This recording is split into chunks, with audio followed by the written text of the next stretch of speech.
여러분, 오늘 아침에 눈 뜨자마자 어떤 생각이 드셨나요? 아이고, 오늘은 뭐 하지?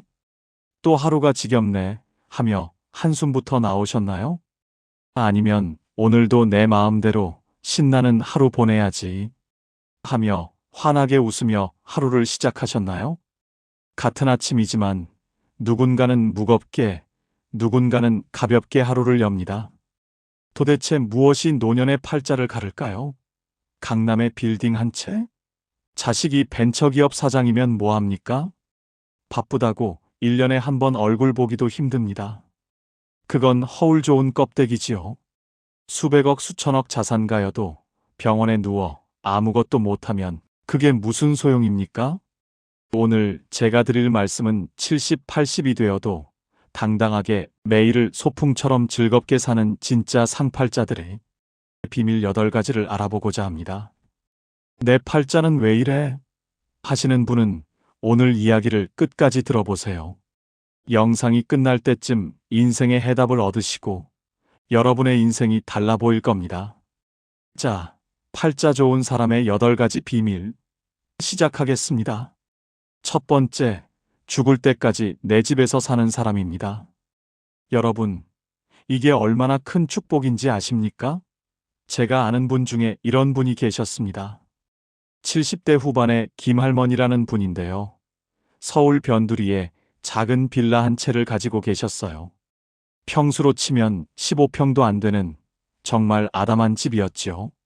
엘리베이터도 없는 3층이었고 벽지는 오래돼서 살짝 누렇게 변해 있었습니다. 그런데 이 할머니를 볼 때마다 느끼는 게 있었어요. 이분은 항상 표정이 편안했습니다. 자식들이 요양병원 가시라고 몇 번이나 권유했대요. 어머니, 이제 혼자 계시기 힘드시잖아요. 우리가 좋은데 알아볼게요. 그런데 할머니는 단호하게 거절하셨답니다. 아니다. 내가 죽더라도 이 집에서 죽을 거다. 이게 비록 작고 낡았어도 여기가 내 집이다. 왜 그랬을까요? 이유는 간단합니다. 내 집에 있으면 아침에 일어나서 화장실 갈 때 누구 눈치 안 봐도 됩니다. 밤 10시에 배고파서 라면 끓여 먹어도 미안하지 않습니다. TV 볼륨을 조금 크게 틀어도 친구가 갑자기 찾아와도 아무 문제가 없어요. 그런데 자식 집에 가면 어떻습니까? 며느리 눈치, 손주 눈치, 사위 눈치 숨 쉬는 것조차 조심스러워집니다. 요양병원은 또 어떻고요? 아무리 좋은 시설이라 해도 거긴 내 집이 아닙니다. 정해진 시간에 밥 먹고 정해진 시간에 자야 하고 내 마음대로 할 수 있는 게 하나도 없지요. 그래서 말씀드립니다. 내 집이라는 건 단순히 건물 한 채를 의미하는 게 아닙니다. 그건 자유입니다. 존엄입니다. 권력입니다. 아무리 작아도 아무리 낡아도 내 명의로 된 집 한 채가 있다는 것. 그곳에서 내가 하고 싶은 대로 살 수 있다는 것. 이게 바로 노년의 첫 번째 팔자입니다. 혹시 여러분 중에 자식한테 집을 넘겨주신 분 계십니까? 아니면 집을 팔아서 돈을 자식한테 주신 분? 그렇다면 한번 생각해 보세요. 지금 여러분은 어디에 살고 계십니까? 자식이 마련해준 집에 살고 계시다면 그게 과연 진짜 내 집일까요? 물론 효자 효녀들이야 부모님 모시는 걸 당연하게 여기겠지만 문제는 여러분의 마음입니다. 아무리 자식이 잘해줘도 내 명의가 아니면 마음 한구석이 늘 불편합니다. 내가 여기 있어도 되나 이런 생각이 자꾸 들거든요. 저는 어르신들한테 항상 이렇게 말씀드립니다. 집은 마지막까지 절대 넘기지 마세요. 그게 여러분의 생명줄입니다. 조금 강한 표현 같지만 이게 현실입니다. 내 집이 있어야 자식들 앞에서도 당당할 수 있고 내 인생의 마지막까지 주도권을 쥘 수 있습니다. 김할머니는 결국 그 작은 빌라에서 85세까지 사시다가 어느 봄날 아침 편안하게 돌아가셨습니다. 자식들이 발견했을 때 할머니는 당신이 평생 좋아하시던 베란다 자리에 앉아 계셨대요. 창문 너머로 아침 햇살이 쏟아지는 그 자리에서 말이지요. 장례식장에서 들은 이야기인데 할머니의 큰딸이 이렇게 말씀하시더군요. 어머니는 평생 당신이 원하는 대로 사셨어요. 마지막까지도요. 그게 어머니가 우리한테 주신 가장 큰 선물이에요. 내 집. 그게 얼마나 큰 축복인지 혹시 여러분은 생각해 보신 적이 있으신가요? 두 번째, 매달 꼬박꼬박 나오는 연금이 있는 사람입니다. 이게 정말 중요합니다. 왜냐하면 돈이라는 게 나이 들수록 단순히 물질적 가치를 넘어서거든요. 그건 자존심이고 자유이고 때로는 관계를 지키는 방패막이가 되기도 합니다. 제가 아는 두 분의 어르신 이야기를 해드리겠습니다. 비슷한 나이, 비슷한 환경인데 삶의 질이 완전히 다른 두 분이었어요. 한 분은 박할아버지, 평생 공무원으로 일하시다 정년 퇴임하신 분입니다. 매달 200만 원 정도의 연금이 나오셨죠. 또 한 분은 이 할아버지, 자영업을 하시다가 80 가까이 되어 은퇴하신 분인데 연금이 없으셨습니다. 자식들이 한 달에 50만 원씩 용돈을 드렸어요. 겉으로 보기엔 박 할아버지가 돈이 더 많으니까 당연히 더 여유롭겠지 생각하실 겁니다. 맞습니다. 그런데 여기엔 돈의 액수보다 더 중요한 차이가 있었어요. 바로 누구 이름으로 나오는 돈인가 하는 겁니다. 박 할아버지는 매달 20일이 되면 본인 통장으로 연금이 들어왔습니다. 아무한테도 손 벌릴 필요 없이 그냥 국가에서 정확히는 당신이 평생 일한 대가로 자동으로 입금되는 돈이었지요. 할아버지는 그 돈으로 마트에서 장도 보시고 가끔 친구들 만나면 밥도 사시고 손주들한테 용돈도 주셨습니다. 누가 뭐라 하지 않아도 당신이 원하는 대로 쓰셨어요. 반면 이 할아버지는 어땠을까요? 매달 첫째 주 일요일 자식들이 모이는 날이면 큰아들이 봉투를 건네주었습니다. 아버지, 이번 달 용돈이요. 그 순간 할아버지 표정이 어땠는지 아십니까? 고맙긴 한데 어딘가 모르게 기가 죽어 보이셨어요. 봉투를 받으면서 고맙다, 고맙다 연신 말씀하시는데 그 고마움 뒤에 미안함이 묻어 있었습니다. 자식들도 억지로 주는 건 아니었지만 이 할아버지는 늘 눈치가 보이셨던 거지요. 더 안타까운 건 이 할아버지는 그 50만 원을 쓰는 것조차 조심스러워 하셨다는 겁니다. 애들이 번 돈인데 하시면서 본인 몸이 아파도 병원 가는 걸 미루시고 친구 만나는 것도 자제하셨어요. 돈의 액수가 문제가 아니었습니다. 내 돈이 아니라 자식 돈이라는 생각 때문에 그 돈을 쓸 때마다 마음의 빚이 쌓였던 겁니다. 여러분, 이게 연금의 힘입니다. 연금은 단순히 생활비가 아닙니다. 그건 노년의 자존심을 지켜주는 강력한 무기예요. 내 이름으로 나오는 돈이 있다는 것, 그래서 자식한테 손 안 벌려도 된다는 것, 이게 얼마나 큰 위안인지 모릅니다. 그래도 자식이 효자인데 뭐 어때요? 자식한테 받으면 되지. 이렇게 생각하실 수도 있습니다. 물론 그럴 수도 있지요. 하지만 말입니다. 아무리 효자라도 그 돈을 받을 때마다 부모 마음 한구석은 불편합니다. 사람이란 게 원래 그렇습니다. 베푸는 사람보다 받는 사람이 더 마음이 무겁거든요. 특히 나이 들면 자식한테 짐이 되고 싶지 않은 게 부모 마음 아니겠습니까? 그래서 제가 감히 말씀드립니다. 여러분이 지금 50대, 60대 초반이시라면 연금 준비를 꼭 하세요. 국민연금이든 개인연금이든 뭐든 상관없습니다. 중요한 건 매달 자동으로 나오는 돈을 만들어 놓는 겁니다. 그게 80대의 여러분을 지켜줄 겁니다. 그리고 이미 70대, 80대가 되신 분들, 혹시 지금 자식들한테 용돈 받고 계신가요? 그렇다면 자식들한테 너무 미안해하지 마세요. 여러분이 그 자식들 키우느라 얼마나 고생하셨습니까? 밤낮으로 일하고 끼니 걸으면서 학원비 댔고 아플 때도 참으면서 자식들 입혔고 먹였잖아요. 그러니 지금 받는 용돈은 빚을 받는 게 아니라 그저 당연한 되갚음일 뿐입니다. 하지만 그럼에도 불구하고 내 이름으로 나오는 돈이 있는 사람은 그렇지 않은 사람보다 마음이 훨씬 가볍습니다.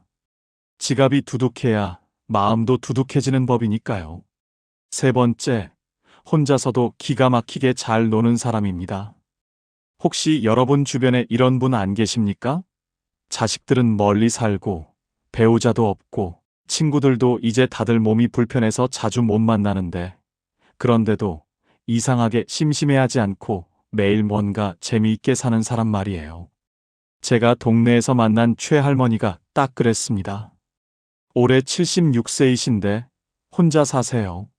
남편은 10년 전에 돌아가셨고, 자식들은 하나는 미국, 하나는 부산에 살아서 1년에 명절 때나 볼까 말까 합니다. 그런데 이 할머니를 보면 외롭다는 느낌이 전혀 안 들어요. 오히려 늘 바빠 보이고 얼굴에 생기가 돌았어요. 어느 날 제가 궁금해서 물어봤습니다. 할머니, 혼자 사시는데 심심하지 않으세요? 그랬더니 할머니가 웃으시면서 이렇게 대답하셨어요. 심심할 틈이 어딨어? 아침에 일어나면 베란다 화분 물 주고, 그 다음에 유튜브로 요가 하나 따라하고, 점심 먹고 나면 피아노 연습하고, 저녁엔 드라마 보다가 책 읽다가 자면 하루가 금방 가더라고. 저는 그 말을 듣고 깜짝 놀랐습니다. 76세에 유튜브로 요가를 배우고 피아노를 독학으로 연습하신다니요. 할머니는 이어서 말씀하셨어요. 처음엔 나도 남편 없고 나이 드니까 외로웠어. 그런데 자꾸 사람들 찾아다니고 전화하고 그러다 보니까 나만 힘들더라고. 다들 바쁘고 또 나이 들면 각자 사정이 있잖아. 그래서 생각했지. 차라리 혼자 즐길 수 있는 걸 찾자. 그게 답이었어. 여러분, 이게 정말 중요한 이야기입니다. 나이 들면 외로움이 찾아옵니다. 이건 누구도 피할 수 없는 현실이에요. 자식들은 자식들 인생이 있고, 친구들도 각자 사정이 있고, 배우자마저 먼저 가버리면 정말 혼자가 됩니다. 그런데 여기서 두 부류로 나뉩니다. 한 부류는 끊임없이 외부에서 즐거움을 구하는 사람들입니다. 자식한테 전화하고, 나 심심하다 하고, 친구들한테 매일 연락하고. 그런데 이게 문제가 뭐냐면, 상대방이 내 기대만큼 반응해주지 않으면 실망하고 서운해지거든요. 내가 이렇게 외로운데 자식들은 왜 안 오나, 친구는 왜 연락 안 하나 하면서 마음에 상처만 쌓이게 됩니다. 또 한 부류는 혼자서도 즐거움을 만들어내는 사람들입니다. 최할머니처럼 말이지요. 이런 분들은 타인에게 행복을 구걸하지 않습니다. 본인이 스스로 즐거움의 원천이 되는 거예요. 텃밭 가꾸기, 그림 그리기, 악기 배우기, 독서, 글쓰기, 유튜브 보기, 뭐든 상관없습니다. 중요한 건 그 시간이 온전히 내 것이고 내가 주도하는 시간이라는 점입니다. 철학자 쇼펜하우어가 이런 말을 했습니다. 홀로 있을 수 있는 사람만이 자유롭다. 나이 들어 진짜 자유로운 사람은 누구한테 기대지 않아도 되는 사람입니다. 물론 사람은 사회적 동물이니까 완전히 혼자 살 수는 없지요. 하지만 적어도 혼자 있는 시간이 고통이 아니라 축복이 되어야 노년이 편안합니다. 여러분, 혹시 지금 혼자 있는 게 두렵지는 않으신가요? 자식들이 안 오면 불안하고, 친구가 연락 안 하면 서운하고, TV만 켜놓고 하루 종일 멍하니 시간 보내고 계시진 않으신가요? 그렇다면 지금부터라도 찾아보세요. 내가 정말 좋아하는 게 뭔지, 시간 가는 줄 모르고 빠져드는 게 뭔지, 그게 바로 여러분의 노년을 지켜줄 무기가 될 겁니다. 혼자서도 기가 막히게 잘 노는 사람. 그런 사람은 외롭지 않습니다. 아니, 정확히 말하면 고독을 즐길 줄 압니다. 고독과 외로움은 다릅니다. 외로움은 고통이지만 고독은 선물이거든요. 네 번째, 돈 걱정 없이 두 다리 뻗고 잠드는 사람입니다. 여기서 오해하지 말아야 할 게 있습니다. 제가 말하는 건 수십억 자산가가 되라는 게 아니에요. 그저 분수에 맞게 쓸 돈이 준비되어 있으면 된다는 겁니다. 강 할아버지라는 분이 계셨습니다. 평생 중소기업에서 일하시다 은퇴하셨는데 재산이라고 해봐야 작은 아파트 한 채와 예금 몇 천만 원이 전부였어요. 자식들한테 물려줄 만한 큰 돈도 없고 해외여행 다닐 여유도 없었습니다. 하지만 이 할아버지는 늘 마음이 편안해 보이셨어요. 제가 어느 날 여쭤봤습니다. 할아버지, 노후 준비 잘하신 것 같아요. 그랬더니 할아버지가 이렇게 말씀하셨습니다. 잘하긴. 나 별로 가진 거 없어. 그냥 내일 먹을 쌀 걱정 안 하고, 아프면 병원 갈 돈 있고, 가끔 손주들 용돈 줄 수 있으면 그걸로 됐지 뭐. 욕심 안 내면 사는 게 별로 안 힘들더라고. 여러분, 이게 핵심입니다. 노후에 필요한 돈은 생각보다 많지 않습니다. 물론 병원비, 생활비, 여가비 이런 것들이 필요하긴 하지만 가장 중요한 건 마음의 안정이에요.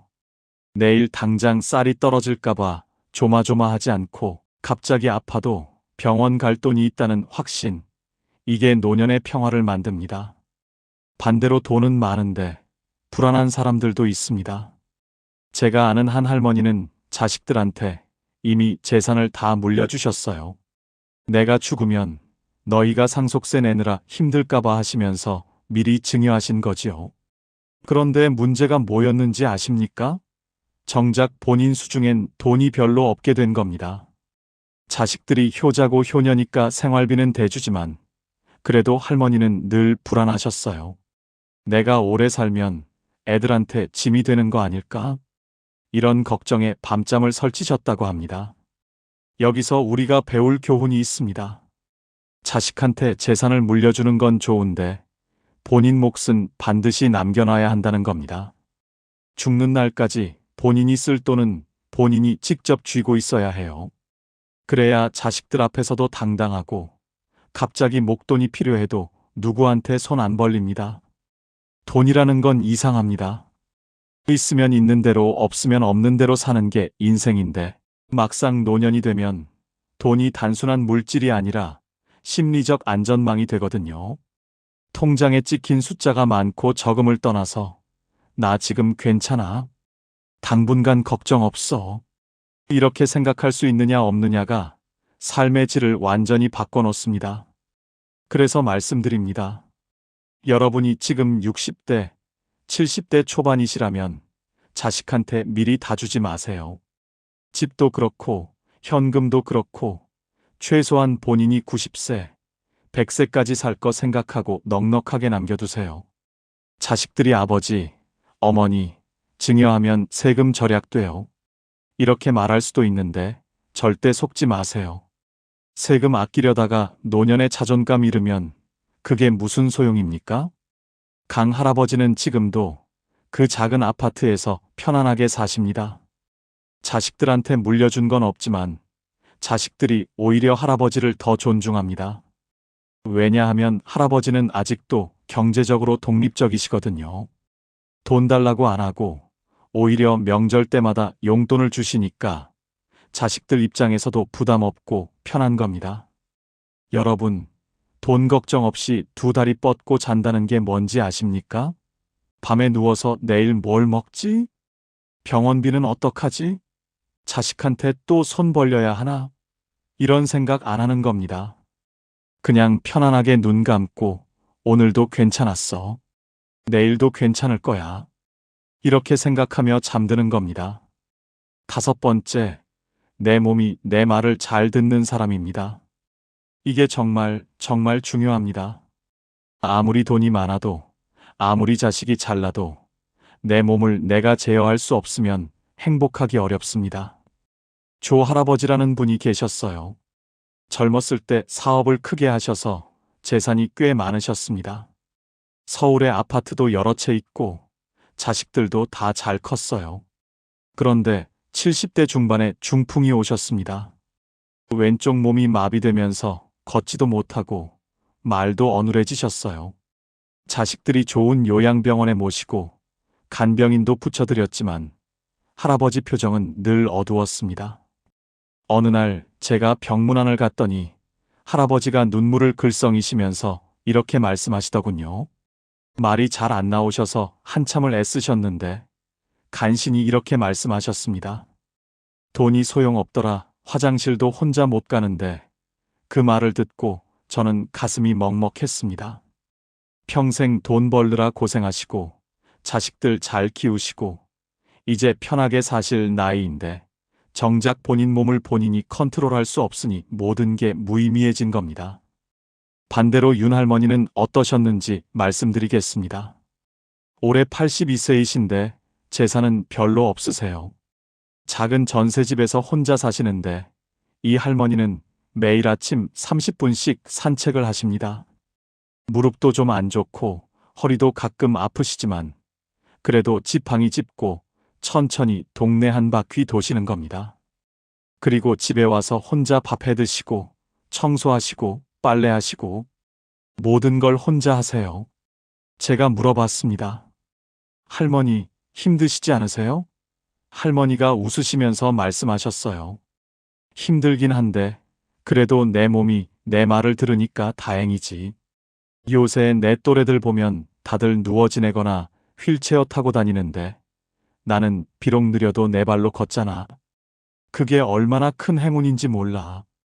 여러분, 이게 노년의 진실입니다. 건강이 전부는 아니지만 건강 없이는 아무것도 의미가 없습니다. 아무리 좋은 집에 살아도 침대에서 못 일어나면 무슨 소용이고 아무리 맛있는 음식이 있어도 씹지 못하면 무슨 의미가 있겠습니까? 아무리 자식들이 효자라 해도 본인이 화장실도 혼자 못 가면 얼마나 서럽고 창피하겠습니까? 그래서 지금부터라도 여러분 몸을 아끼셔야 합니다. 젊었을 때는 몸이 튼튼해서 조금 무리해도 금방 회복되지만 나이 들면 한번 망가진 몸은 다시 돌이키기 힘듭니다. 무릎이 아프면 무리하지 말고 허리가 안 좋으면 쉬고 당뇨가 있으면 음식 조절하고 고혈압이 있으면 약 꼬박꼬박 챙겨 드시고 나 이제 늙었는데 뭐 건강 관리를 해? 이렇게 포기하시는 분들이 계시는데 절대 그러지 마세요. 70대도 80대도 지금부터 관리하면 달라집니다. 물론 젊었을 때처럼 팔팔하게 되진 않겠지만 적어도 내가 하고 싶은 걸 내 몸으로 할 수 있는 상태는 유지할 수 있습니다. 윤 할머니는 82세에도 본인이 먹고 싶은 반찬을 직접 만들어 드시고 청소하시고 빨래하시고 산책도 하십니다. 물론 예전처럼 빠르게 못 하시고 중간중간 쉬면서 하시지만 그래도 본인이 직접 하신다는 게 중요합니다. 그게 자존감을 지켜줍니다. 나 아직 쓸모 있어. 아직 할 수 있어. 이런 생각이 노년을 버티게 해주는 힘이거든요. 내 몸이 내 말을 잘 듣는 사람. 비록 여기저기 쑤시고 아파도 그래도 내가 원하는 대로 움직일 수 있다면 그것만으로도 엄청난 축복입니다. 6번째, 부탁하지 않아도 되는 사람입니다. 나이 들수록 가장 서러운 순간이 언제인지 아십니까? 바로 누군가에게 뭔가를 부탁해야 할 때입니다. 장할머니라는 분이 계셨습니다. 혼자 사시는데 어느 날 은행에 가셔야 할 일이 있으셨대요. 요새는 은행도 다 인터넷으로 하고 ATM 기계로 하라고 하는데 할머니는 그런 거 잘 모르시거든요. 그래서 딸한테 전화하셨습니다. 애야, 미안한데 내일 시간 좀 내서 은행 좀 같이 가줄 수 있니? 딸은 당연히 그럼요. 엄마하고 흔쾌히 대답했지만 할머니는 전화 끊고 나서 한숨을 쉬셨대요. 애도 바쁜데 자꾸 이런 거 부탁하면 귀찮아 하겠지. 여러분, 이게 노년의 현실입니다. 나이 들면 혼자 하기 어려운 일들이 생깁니다. 스마트폰 사용법도 어렵고 인터넷 뱅킹도 어렵고 관공서 서류 작성하는 것도 복잡하고 그럴 때마다 자식이나 지인에게 부탁해야 하는데 그게 입이 안 떨어지는 겁니다. 자존심도 상하고 미안하기도 하고 또 거절당할까봐 두렵기도 하고 그런데 말입니다. 어떤 분들은 부탁을 거의 안 합니다. 왜냐하면 미리미리 준비를 해놨거든요. 예를 들어 요즘 시대에 맞춰서 스마트폰 사용법을 조금씩이라도 배워놓은 분들, 인터넷 뱅킹을 천천히라도 혼자 할 수 있는 분들, 혹은 동사무소 가서 서류 작성할 때 직원한테 물어보면서라도 혼자 처리할 수 있는 분들, 이런 분들은 자식들한테 연락하는 빈도가 훨씬 적습니다. 나이 들었는데 무슨 스마트폰을 배워하시는 분들 계시는데 천만의 말씀입니다. 지금이라도 배우세요. 완벽하게 못해도 됩니다. 그냥 기본적인 것만이라도 하시면 됩니다. 전화 걸기, 문자 보내기, 사진 찍기, 유튜브 보기, 은행 앱에서 잔액 확인하기. 이 정도만 하셔도 자식한테 부탁할 일이 절반으로 줍니다. 그리고 또 하나 중요한 게 있습니다. 병원 갈 때예요. 나이 들면 병원 갈 일이 많아지는데 그때마다 자식한테 병원 같이 가자 하면 자식들도 부담스럽습니다.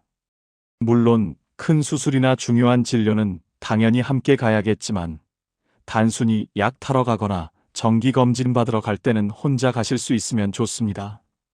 택시 타고 병원 가서 진료받고 약 타고 다시 집에 오는 거. 이게 가능하면 자식들도 훨씬 마음 편하고 본인도 당당합니다. 물론 모든 걸 혼자 다 하라는 게 아닙니다. 도움이 정말 필요할 땐 당연히 부탁하셔야지요. 하지만 부탁을 최소화할 수 있는 능력, 그게 노년의 자존감을 지켜줍니다. 나 아직 혼자 할 수 있어. 아직 쓸모 있어. 이런 생각이 우리를 젊게 만들거든요. 부탁하지 않아도 되는 사람. 누군가에게 고맙지만 미안하지 않은 노후. 이게 6번째 팔자입니다.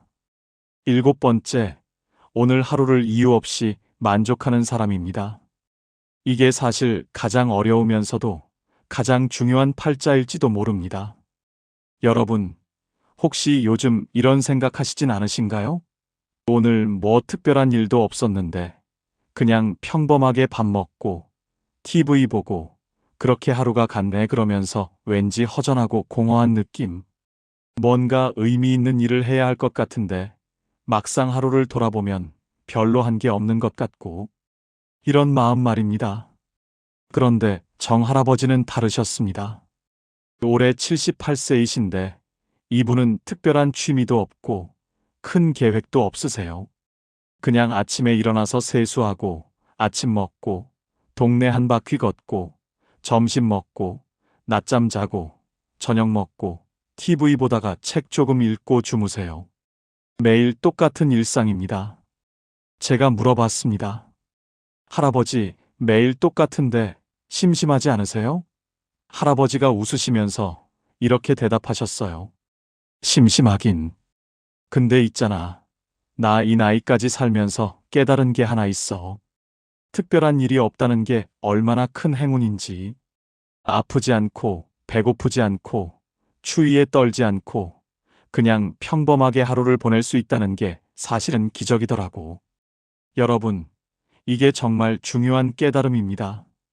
우리는 평생을 뭔가 특별한 것을 추구하며 살아왔습니다.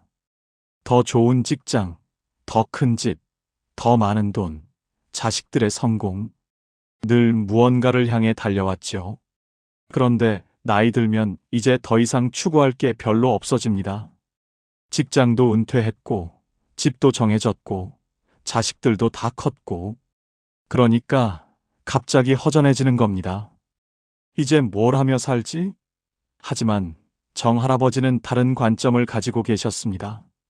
뭘 하며 사나가 아니라 살아있다는 것 자체에 감사하신 거예요. 아침에 눈 떠서 따뜻한 물로 세수할 수 있고, 밥을 씹어 먹을 수 있고, 동네를 걸을 수 있고, 햇볕을 쬐을 수 있고, 밤에 편안하게 잠들 수 있는 것. 이게 다 특별한 일이라고 생각하신 겁니다. 조선시대 학자 정양용 선생이 이런 말씀을 하셨습니다. 평범한 하루가 쌓여 비범한 인생이 된다. 매일 특별한 일이 있어야 행복한 게 아니라 평범한 하루를 감사히 받아들일 수 있는 마음이 진짜 행복이라는 뜻이겠지요. 그래서 말씀드립니다. 여러분, 오늘 하루 특별한 일 없으셨나요? 그럼 그게 오히려 감사한 일입니다. 큰 사고 없었고, 큰 병 걸리지 않았고, 자식들한테 나쁜 소식 없었고, 그냥 조용히 하루가 지나갔다면 그게 바로 축복입니다. 기대가 크지 않으니까 실망도 적고, 욕심이 적으니까 마음이 가볍고, 그렇게 살다 보면 늙을수록 더 편안해집니다. 과거에 그때 내가 이렇게 했으면 저 사람은 좋겠다. 나는 왜 이 모양인가 이런 생각들 이제 내려놓으세요. 그런 생각들이 우리를 늙게 만듭니다. 비교하고 후회하고 부러워하는 그 순간 우리는 지금 이 순간을 놓치게 됩니다. 그리고 지금 이 순간이 사실은 가장 소중한 건데 말이죠. 오늘 하루를 이유 없이 만족하는 사람. 특별한 이벤트 없어도 따뜻한 밥 한 끼, 햇볕 드는 오후, 조용한 밤이면 오늘도 괜찮다고 말할 수 있는 사람입니다. 마지막 8번째, 정리할 줄 아는 사람입니다. 이건 좀 냉정하게 들릴 수도 있는데 사실은 매우 중요한 이야기입니다. 홍 할머니라는 분이 계셨습니다. 이분은 평생 친구 관계를 매우 소중히 여기신 분이었어요. 젊었을 때부터 친구들과 자주 만나고 연락하고 모임도 열심히 참석하셨지요. 그런데 70대 중반이 되면서 할머니는 점점 피곤해지기 시작하셨습니다. 왜냐하면 친구들 중에 몇 분은 할머니를 만날 때마다 자기 자식 자랑만 하시고 또 몇 분은 늘 부정적인 이야기만 하셨거든요. 우리 며느리가 얼마나 못됐는지 아냐? 요새 세상 정말 살기 힘들어. 나 요즘 이것저것 다 아파서 죽을 것 같아. 만날 때마다 이런 이야기만 듣다 보니 할머니는 친구 만나고 나면 오히려 기분이 안 좋아졌습니다. 어느 날 할머니가 결심을 하셨습니다. 이제 나도 나이 들었는데 힘든 관계까지 억지로 유지할 필요 없겠다. 그래서 조용히 서서히 연락을 줄이기 시작하셨어요. 먼저 전화 안 하고 모임 참석도 빼기 시작하고 처음엔 좀 미안하고 불안하셨대요. 내가 너무 이기적인 건가? 친구들이 서운해하면 어떡하지? 그런데 시간이 지나니까 오히려 마음이 편해지더랍니다. 지금 할머니는 진짜 편한 친구 2~3명하고만 연락하며 지내십니다. 만나면 서로 기분 좋아지고 웃음이 나오고 헤어질 때 아쉬운 그런 친구들이요. 할머니가 말씀하시더군요. 나이 들수록 사람은 많을수록 좋은 게 아니더라. 편한 사람만 남아야 해. 외로움보다 더 사람을 늙게 만드는 건 억지 관계에서 오는 피로야. 여러분, 이게 정말 현명한 말씀입니다. 우리는 어렸을 때부터 친구는 많을수록 좋다. 인간관계가 중요하다 이런 말을 들으며 자랐습니다. 물론 틀린 말은 아니에요. 하지만 나이 들면 이야기가 달라집니다.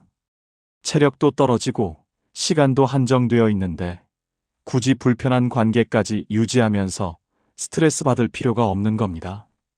불편한 관계란 무엇일까요? 만나고 나면 기분이 안 좋아지는 사람, 늘 나한테 뭔가를 요구하는 사람, 내 이야기는 안 듣고 자기 이야기만 하는 사람, 나를 깎아내리거나 비교하는 사람. 이런 사람들은 과감히 정리하셔야 합니다.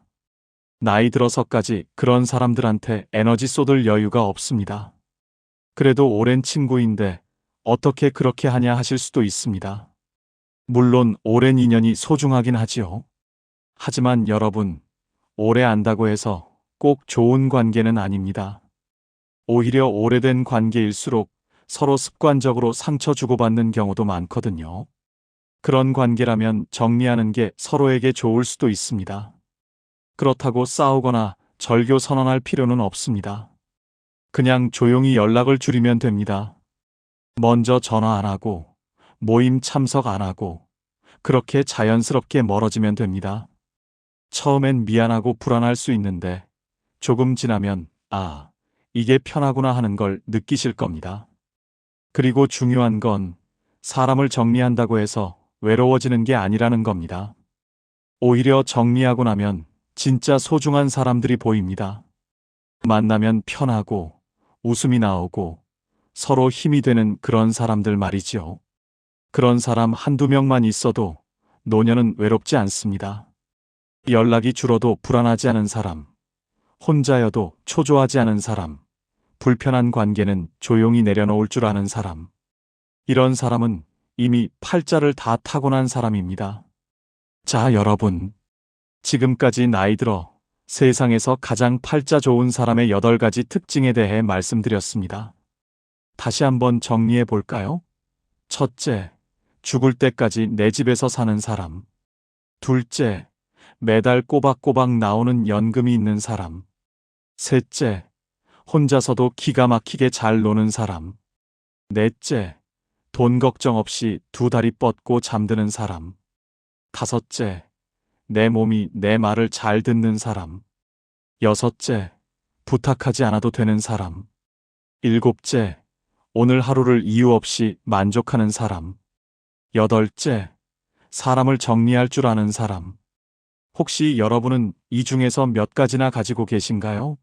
8개 다 가지고 계시다면 축하드립니다. 여러분은 이미 최고의 팔자를 타고난 분입니다. 4개나 5개 정도 가지고 계시다면 그것도 충분히 훌륭합니다. 완벽한 사람은 없으니까요. 그리고 만약 하나도 없다고 느끼신다면 걱정하지 마세요. 지금부터라도 하나씩 만들어 가시면 됩니다. 중요한 건 말입니다. 이 8가지는 사실 돈이나 지위로 살 수 있는 게 아니라는 겁니다. 이건 태도이고 선택이고 마음가짐입니다. 내 집에서 산다는 건 결국 독립적으로 살겠다는 의지고, 연금이 있다는 건 미리 준비했다는 거고, 혼자 잘 논다는 건 스스로를 사랑한다는 거고, 돈 걱정 없이 잔다는 건 분수를 안다는 거고, 몸이 말을 듣는다는 건 평소에 관리했다는 거고, 부탁 안 한다는 건 자립심이 있다는 거고, 하루에 만족한다는 건 감사할 줄 안다는 거고, 사람을 정리한다는 건 용기가 있다는 겁니다. 결국 이 모든 건 나를 존중하고 나를 지키는 삶으로 귀결됩니다. 나이 들수록 남한테 기대지 않고 남과 비교하지 않고 내 방식대로 당당하게 사는 것. 이게 진짜 팔자 좋은 사람의 모습입니다. 여러분, 오늘 이 이야기를 들으시면서 혹시 마음에 와닿는 부분이 있으셨나요? 아니면 나도 저렇게 살고 싶다 하는 생각이 드셨나요? 그렇다면 오늘부터 작은 것 하나라도 시작해 보세요. 집 정리하기, 연금 알아보기, 혼자 할 수 있는 취미 찾기, 작은 돈이라도 모으기, 산책 시작하기, 스마트폰 배우기, 오늘 하루에 감사하기, 불편한 사람과 거리 두기. 뭐든 좋습니다. 나이 든다는 건 끝이 아니라 새로운 시작입니다. 더 이상 남을 위해 살지 않아도 되는, 오롯이 나를 위해 살 수 있는 시간이거든요. 그러니 부디 여러분의 노년이 비교와 후회가 아닌 평화와 감사로 채워지길 바랍니다. 오늘 이야기가 여러분의 마음에 작은 위로가 되었다면 구독과 좋아요로 저에게 힘을 보태주시면 감사하겠습니다. 친구와 지인들에게 카톡으로 많이 공유해주세요. 여러분 모두 노년의 팔자 좋은 사람으로 사시길 진심으로 응원합니다. 지금까지 황금노후였습니다. 감사합니다.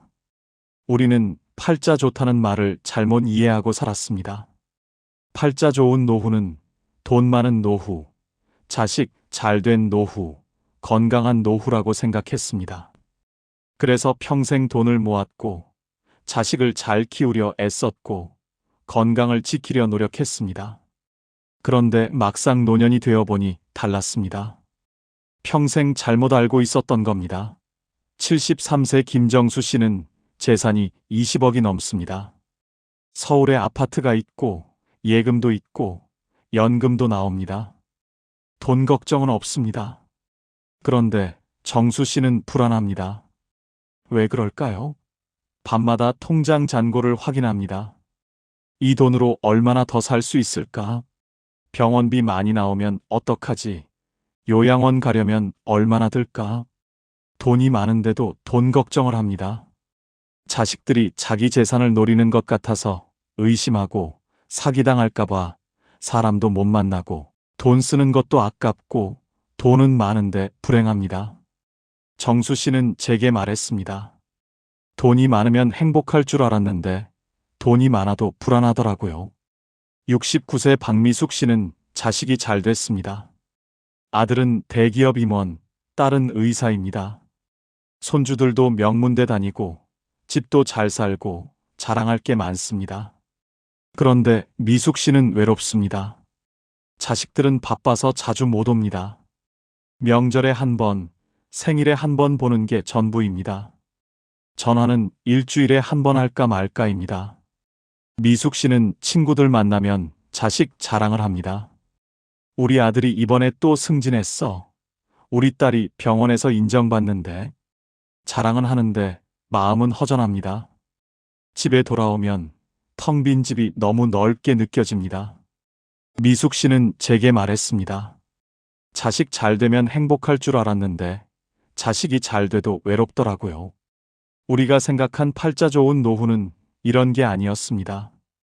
돈 많고 자식 잘 되고 건강하면 당연히 행복할 줄 알았습니다. 그런데 실제로는 그렇지 않았습니다.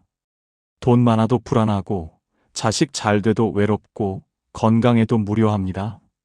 그렇다면 진짜 팔자 좋은 노후는 무엇일까요? 2025년 한국보건사회연구원이 발표한 노년 삶의 질 연구 결과를 보면 노후 만족도가 높은 사람들의 공통점은 소유가 아니라 상태였습니다. 무엇을 가졌느냐가 아니라 어떤 상태로 사느냐가 중요했습니다. 팔자 좋은 노후는 많이 가진 노후가 아니라 편안한 상태로 사는 노후였습니다. 그렇다면 그 편안한 상태는 무엇일까요? 노후에 진짜 팔자 좋은 사람에게는 공통점이 있습니다. 첫째, 남에게 기대지 않는 사람입니다. 자식에게 기대지 않고, 친구에게 기대지 않고, 국가에게 기대지 않습니다. 물론 도움을 받을 수는 있습니다. 하지만 도움이 없어도 살 수 있습니다. 자식이 찾아오면 반갑지만 안 와도 괜찮습니다. 친구가 연락하면 좋지만 안 해도 괜찮습니다. 연금이 나오면 고맙지만 적어도 살 수 있습니다. 이렇게 기대하지 않으니 실망도 없고 섭섭함도 없고 원망도 없습니다. 그래서 마음이 편합니다. 72세 이경자 씨는 혼자 삽니다. 자식은 외국에 있고 친구도 많지 않고 연금도 적습니다. 그런데 경자 씨는 편안합니다. 나는 나만 챙기면 되니까 편해요. 자식 눈치 안 봐도 되고 친구 눈치 안 봐도 되고 내 마음대로 살 수 있어요. 경자 씨는 아침에 일어나서 하고 싶은 것을 합니다. 산책 가고 싶으면 가고 집에 있고 싶으면 있고 밥 먹고 싶으면 먹고 안 먹고 싶으면 안 먹습니다. 누구 눈치 안 보고 삽니다. 그게 팔자 좋은 겁니다. 둘째, 혼자 있어도 무너지지 않는 사람입니다. 혼자 있으면 외롭지만 외로움이 무너뜨리지는 못합니다. 혼자 밥 먹어도 밥맛이 나고 혼자 TV 봐도 재미있고 혼자 산책해도 기분이 좋습니다. 물론 누군가와 함께하면 더 좋습니다. 하지만 혼자여도 괜찮습니다.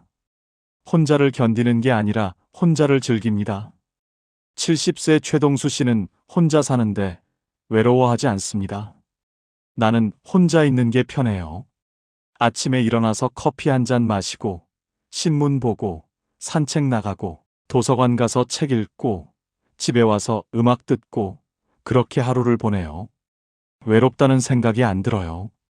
동수 씨는 혼자 있는 시간을 즐깁니다. 누군가 필요해서 만나는 게 아니라 만나고 싶어서 만납니다. 그래서 관계가 가볍고 부담이 없고 편합니다. 그게 팔자 좋은 겁니다. 셋째, 하루를 스스로 채울 줄 아는 사람입니다. 아침에 일어나서 오늘 뭐 하지가 아니라 오늘 이거 해야지 하고 생각합니다.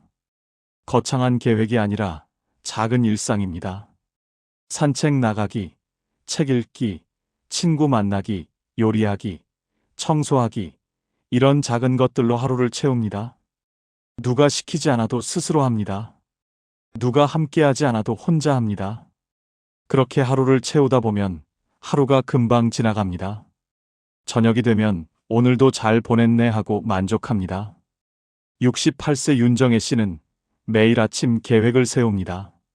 오늘은 산책 가고 도서관 가고 점심은 김치찌개 끓여 먹고 오후에는 드라마 보고 저녁에는 친구한테 전화하고 이렇게 하루를 계획합니다.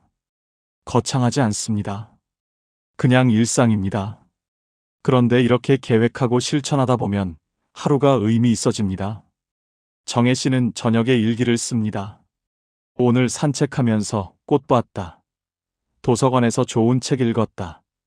친구랑 통화했다. 이렇게 적습니다. 작은 것들이지만 적고 보면 하루가 알찹니다. 그게 팔자 좋은 겁니다.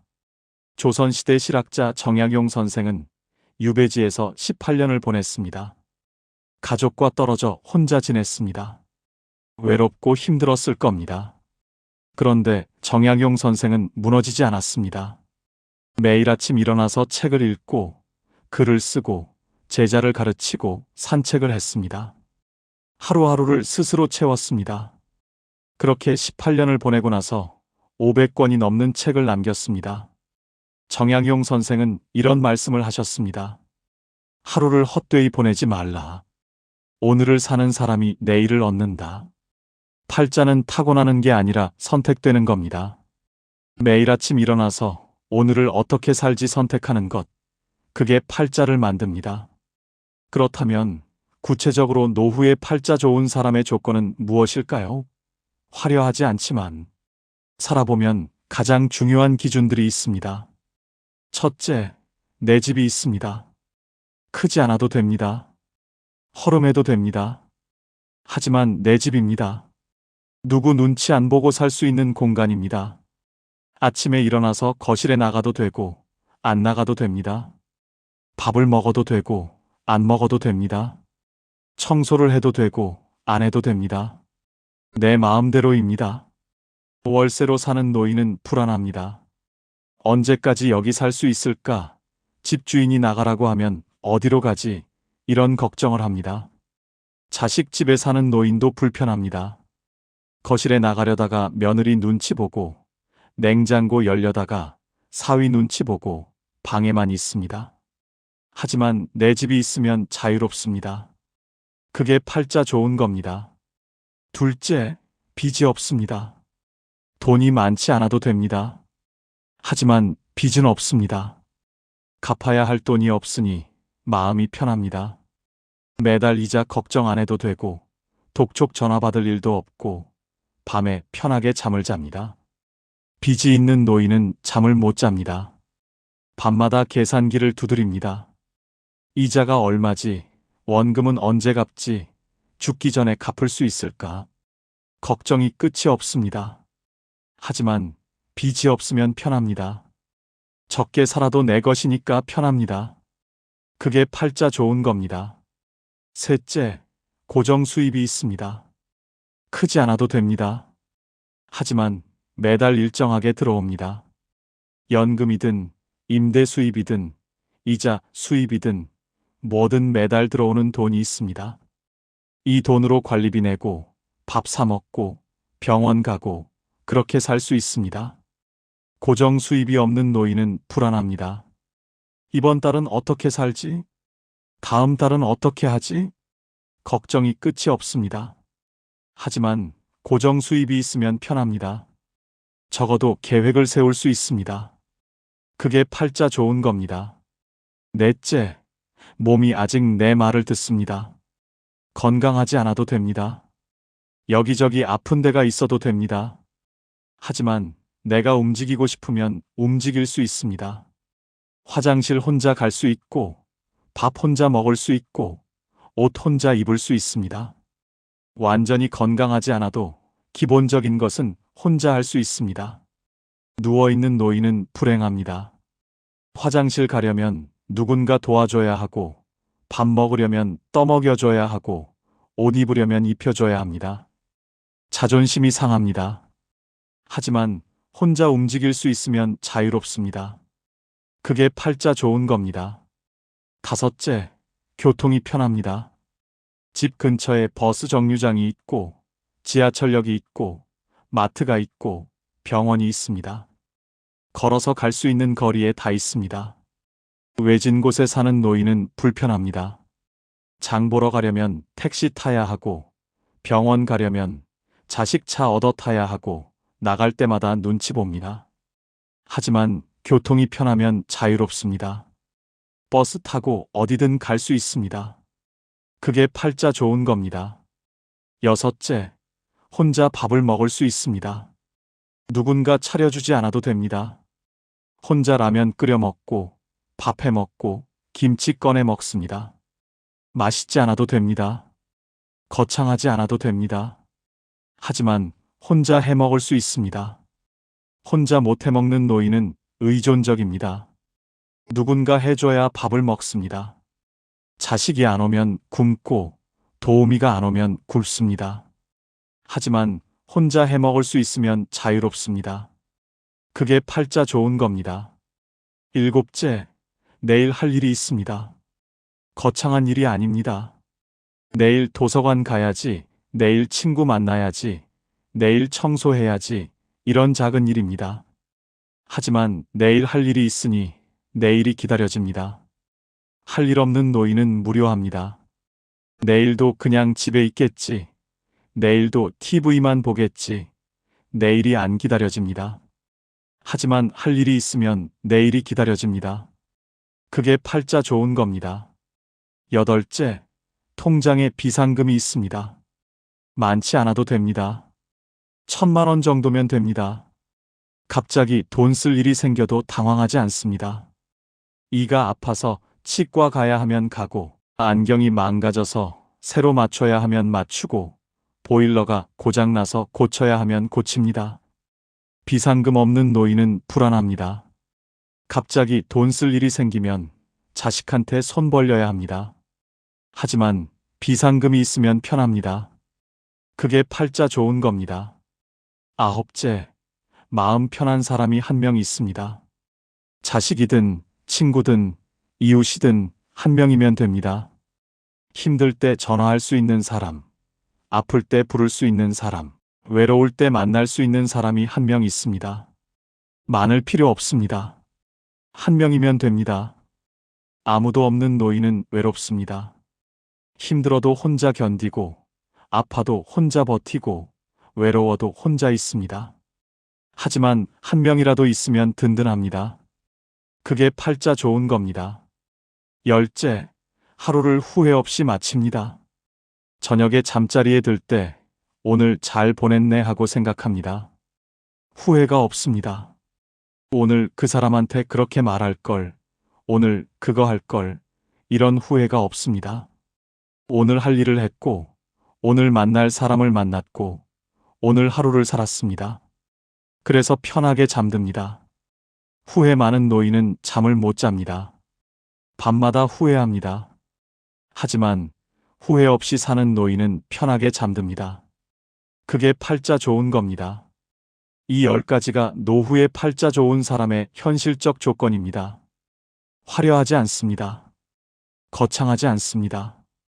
하지만 살아보니 가장 중요한 것들입니다. 이 중에서 5가지만 있어도 노후는 편안합니다. 10가지 다 있으면 노후는 축복입니다. 인생은 버텨낸 사람이 아니라 자기 하루를 지킨 사람이 이깁니다. 버티는 건 괴롭습니다. 이를 악물고 버티고, 참고 버티고, 견디고 버팁니다. 하지만 자기 하루를 지키는 건 편합니다. 오늘 하루 내가 하고 싶은 것 하나 하고, 내가 먹고 싶은 것 하나 먹고, 내가 만나고 싶은 사람 하나 만나고, 그렇게 하루를 지킵니다. 버티는 사람은 언젠가 무너집니다. 하지만 하루를 지키는 사람은 무너지지 않습니다. 오늘 하루를 지켰으니 내일도 지킬 수 있습니다. 그렇게 하루하루 지키다 보면 1년이 되고 10년이 됩니다. 성공이 아니라 존엄이 노후의 기준입니다. 노후는 뭔가를 이루는 시간이 아닙니다. 뭔가를 지키는 시간입니다. 내 자존심을 지키고, 내 자유를 지키고, 내 하루를 지킵니다. 크게 성공하지 않아도 됩니다. 하지만 존엄은 지켜야 합니다. 누구한테 손 벌리지 않고, 누구한테 눈치 보지 않고, 내 힘으로 삽니다. 그게 존엄입니다. 그리고 그 존엄이 노후를 지킵니다. 70대가 넘어서야 깨달은 분들이 한결같이 말씀하셨습니다. 진작 알았더라면 얼마나 좋았을까 하지만 지금 이 이야기를 들으신 여러분은 다릅니다. 여러분은 그들보다 앞서 있습니다. 노후에 가장 팔자 좋은 사람은 대단한 사람이 아니라 오늘 하루를 스스로 책임질 수 있는 사람입니다. 아침에 눈 뜨고, 밥 먹고, 산책 나가고, 사람 만나고, 책 읽고, 저녁에 편하게 잠드는 사람입니다. 거창하지 않습니다. 하지만 그게 팔자 좋은 삶입니다.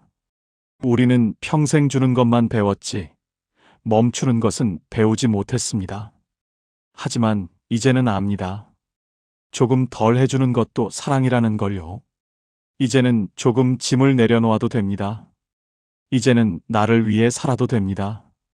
평범하지만 소소하고 행복한 여러분의 인생을 즐기세요.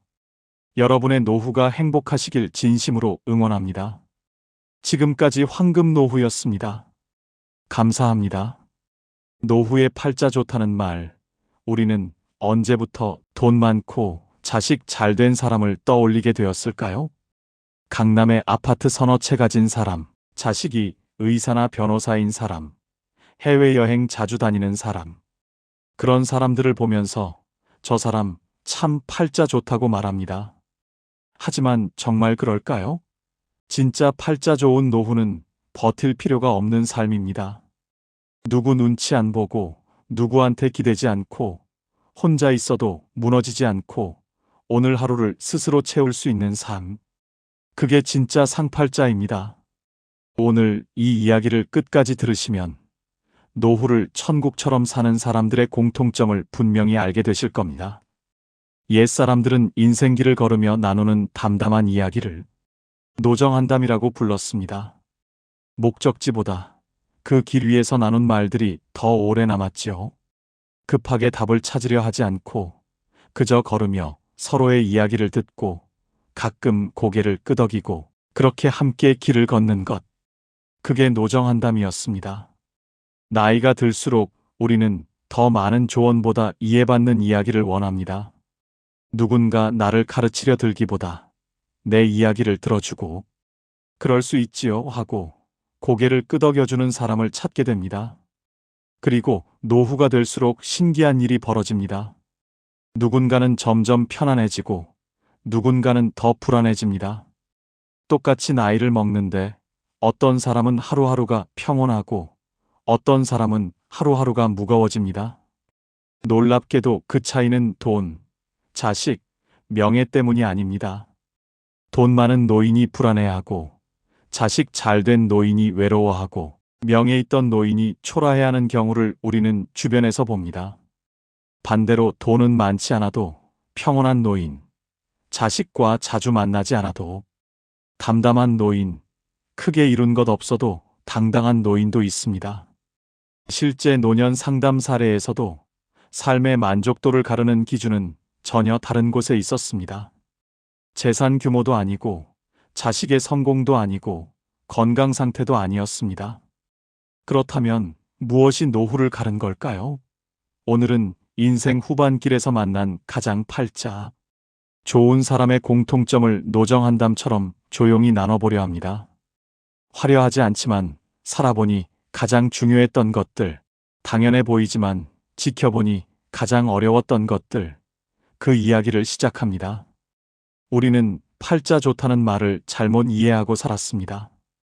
팔자 좋은 노후는 돈 많은 노후, 자식 잘된 노후, 건강한 노후라고 생각했습니다. 그래서 평생 돈을 모았고, 자식을 잘 키우려 애썼고, 건강을 지키려 노력했습니다. 그런데 막상 노후가 되어보니 달랐습니다. 73세 김정수 씨는 재산이 20억이 넘습니다.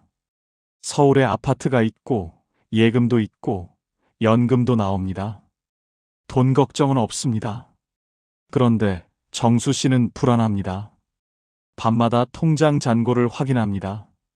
이 돈으로 얼마나 더 살 수 있을까? 병원비 많이 나오면 어떡하지? 요양원 가려면 얼마나 들까? 돈이 많은데도 돈 걱정을 합니다. 자식들이 자기 재산을 노리는 것 같아서 의심하고 사기당할까봐 사람도 못 만나고 돈 쓰는 것도 아깝고 돈은 많은데 불행합니다. 정수 씨는 제게 말했습니다. 돈이 많으면 행복할 줄 알았는데 돈이 많아도 불안하더라고요. 69세 박미숙 씨는 자식이 잘 됐습니다.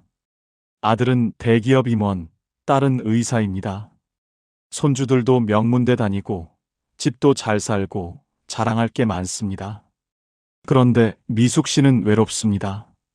자식들은 바빠서 자주 못 옵니다. 명절에 한 번, 생일에 한 번 보는 게 전부입니다. 전화는 일주일에 한 번 할까 말까입니다. 미숙 씨는 친구들 만나면 자식 자랑을 합니다. 우리 아들이 이번에 또 승진했어. 우리 딸이 병원에서 인정받는데.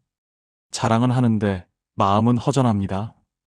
집에 돌아오면 텅 빈 집이 너무 넓게 느껴집니다. 미숙 씨는 제게 말했습니다. 자식 잘 되면 행복할 줄 알았는데 자식이 잘 돼도 외롭더라고요. 우리가 생각한 팔자 좋은 노후는 이런 게 아니었습니다. 돈 많고 자식 잘 되고 건강하면 당연히 행복할 줄 알았습니다. 그런데 실제로는 그렇지 않았습니다. 돈 많아도 불안하고 자식 잘 돼도 외롭고 건강해도 무료합니다. 그렇다면 진짜 팔자 좋은 노후는 무엇일까요? 2025년 한국보건사회연구원이 발표한 노년 삶의 질 연구 결과를 보면 노후 만족도가 높은 사람들의 공통점은 소유가 아니라 상태였습니다. 무엇을 가졌느냐가 아니라 어떤 상태로 사느냐가 중요했습니다. 팔자 좋은 노후는 많이 가진 노후가 아니라 편안한 상태로 사는 노후였습니다. 그렇다면 그 편안한 상태는 무엇일까요? 노후에 진짜 팔자 좋은 사람에게는 공통점이 있습니다. 첫째, 남에게 기대지 않는 사람입니다. 자식에게 기대지 않고, 친구에게 기대지 않고, 국가에게 기대지 않습니다. 물론 도움을 받을 수는 있습니다. 하지만 도움이 없어도 살 수 있습니다. 자식이 찾아오면 반갑지만 안 와도 괜찮습니다. 친구가 연락하면 좋지만 안 해도 괜찮습니다. 연금이 나오면 고맙지만 적어도 살 수 있습니다. 이렇게 기대하지 않으니 실망도 없고 섭섭함도 없고 원망도 없습니다. 그래서 마음이 편합니다. 72세 이경자 씨는 혼자 삽니다. 자식은 외국에 있고 친구도 많지 않고 연금도 적습니다. 그런데 경자 씨는 편안합니다. 나는 나만 챙기면 되니까 편해요. 자식 눈치 안 봐도 되고 친구 눈치 안 봐도 되고 내 마음대로 살 수 있어요. 경자 씨는 아침에 일어나서 하고 싶은 것을 합니다. 산책 가고 싶으면 가고 집에 있고 싶으면 있고 밥 먹고 싶으면 먹고 안 먹고 싶으면 안 먹습니다. 누구 눈치 안 보고 삽니다. 그게 팔자 좋은 겁니다. 둘째, 혼자 있어도 무너지지 않는 사람입니다. 혼자 있으면 외롭지만 외로움이 무너뜨리지는 못합니다. 혼자 밥 먹어도 밥맛이 나고 혼자 TV 봐도 재미있고 혼자 산책해도 기분이 좋습니다. 물론 누군가와 함께하면 더 좋습니다. 하지만 혼자여도 괜찮습니다. 혼자를 견디는 게 아니라 혼자를 즐깁니다. 70세 최동수 씨는 혼자 사는데 외로워하지 않습니다. 나는 혼자 있는 게 편해요. 아침에 일어나서 커피 한 잔 마시고 신문 보고 산책 나가고 도서관 가서 책 읽고 집에 와서 음악 듣고 그렇게 하루를 보내요. 외롭다는 생각이 안 들어요. 동수 씨는 혼자 있는 시간을 즐깁니다. 누군가 필요해서 만나는 게 아니라 만나고 싶어서 만납니다. 그래서 관계가 가볍고 부담이 없고 편합니다. 그게 팔자 좋은 겁니다. 셋째, 하루를 스스로 채울 줄 아는 사람입니다. 아침에 일어나서 오늘 뭐 하지가 아니라 오늘 이거 해야지 하고 생각합니다. 거창한 계획이 아니라 작은 일상입니다. 산책 나가기, 책 읽기, 친구 만나기, 요리하기, 청소하기, 이런 작은 것들로 하루를 채웁니다. 누가 시키지 않아도 스스로 합니다. 누가 함께하지 않아도 혼자 합니다. 그렇게 하루를 채우다 보면 하루가 금방 지나갑니다. 저녁이 되면 오늘도 잘 보냈네 하고 만족합니다. 68세 윤정혜 씨는 매일 아침 계획을 세웁니다. 오늘은 산책 가고 도서관 가고 점심은 김치찌개 끓여 먹고, 오후에는 드라마 보고, 저녁에는 친구한테 전화하고 이렇게 하루를 계획합니다. 거창하지 않습니다. 그냥 일상입니다. 그런데 이렇게 계획하고 실천하다 보면 하루가 의미 있어집니다. 정혜 씨는 저녁에 일기를 씁니다. 오늘 산책하면서 꽃 봤다. 도서관에서 좋은 책 읽었다. 친구랑 통화했다 이렇게 적습니다. 작은 것들이지만 적고 보면 하루가 알찹니다. 그게 팔자 좋은 겁니다. 조선시대 실학자 정약용 선생은 유배지에서 18년을 보냈습니다. 가족과 떨어져 혼자 지냈습니다. 외롭고 힘들었을 겁니다. 그런데 정약용 선생은 무너지지 않았습니다. 매일 아침 일어나서 책을 읽고 글을 쓰고 제자를 가르치고 산책을 했습니다. 하루하루를 스스로 채웠습니다. 그렇게 18년을 보내고 나서 500권이 넘는 책을 남겼습니다. 정약용 선생은 이런 말씀을 하셨습니다. 하루를 헛되이 보내지 말라. 오늘을 사는 사람이 내일을 얻는다. 팔자는 타고나는 게 아니라 선택되는 겁니다. 매일 아침 일어나서 오늘을 어떻게 살지 선택하는 것, 그게 팔자를 만듭니다. 그렇다면 구체적으로 노후에 팔자 좋은 사람의 조건은 무엇일까요? 화려하지 않지만 살아보면 가장 중요한 기준들이 있습니다. 첫째, 내 집이 있습니다. 크지 않아도 됩니다. 허름해도 됩니다. 하지만 내 집입니다. 누구 눈치 안 보고 살 수 있는 공간입니다. 아침에 일어나서 거실에 나가도 되고 안 나가도 됩니다. 밥을 먹어도 되고 안 먹어도 됩니다. 청소를 해도 되고 안 해도 됩니다. 내 마음대로입니다. 월세로 사는 노인은 불안합니다. 언제까지 여기 살 수 있을까? 집주인이 나가라고 하면 어디로 가지? 이런 걱정을 합니다. 자식 집에 사는 노인도 불편합니다. 거실에 나가려다가 며느리 눈치 보고, 냉장고 열려다가 사위 눈치 보고 방에만 있습니다. 하지만 내 집이 있으면 자유롭습니다. 그게 팔자 좋은 겁니다. 둘째, 빚이 없습니다. 돈이 많지 않아도 됩니다. 하지만 빚은 없습니다. 갚아야 할 돈이 없으니 마음이 편합니다. 매달 이자 걱정 안 해도 되고, 독촉 전화 받을 일도 없고, 밤에 편하게 잠을 잡니다. 빚이 있는 노인은 잠을 못 잡니다. 밤마다 계산기를 두드립니다. 이자가 얼마지? 원금은 언제 갚지? 죽기 전에 갚을 수 있을까? 걱정이 끝이 없습니다. 하지만 빚이 없으면 편합니다. 적게 살아도 내 것이니까 편합니다. 그게 팔자 좋은 겁니다. 셋째, 고정 수입이 있습니다. 크지 않아도 됩니다. 하지만 매달 일정하게 들어옵니다. 연금이든 임대 수입이든 이자 수입이든 뭐든 매달 들어오는 돈이 있습니다. 이 돈으로 관리비 내고 밥 사 먹고 병원 가고 그렇게 살 수 있습니다. 고정 수입이 없는 노인은 불안합니다. 이번 달은 어떻게 살지? 다음 달은 어떻게 하지? 걱정이 끝이 없습니다. 하지만 고정 수입이 있으면 편합니다. 적어도 계획을 세울 수 있습니다. 그게 팔자 좋은 겁니다. 넷째, 몸이 아직 내 말을 듣습니다. 건강하지 않아도 됩니다. 여기저기 아픈 데가 있어도 됩니다. 하지만 내가 움직이고 싶으면 움직일 수 있습니다. 화장실 혼자 갈 수 있고, 밥 혼자 먹을 수 있고, 옷 혼자 입을 수 있습니다. 완전히 건강하지 않아도 기본적인 것은 혼자 할 수 있습니다. 누워있는 노인은 불행합니다. 화장실 가려면 누군가 도와줘야 하고, 밥 먹으려면 떠먹여줘야 하고, 옷 입으려면 입혀줘야 합니다. 자존심이 상합니다. 하지만 혼자 움직일 수 있으면 자유롭습니다. 그게 팔자 좋은 겁니다. 다섯째, 교통이 편합니다. 집 근처에 버스 정류장이 있고, 지하철역이 있고, 마트가 있고, 병원이 있습니다. 걸어서 갈 수 있는 거리에 다 있습니다. 외진 곳에 사는 노인은 불편합니다.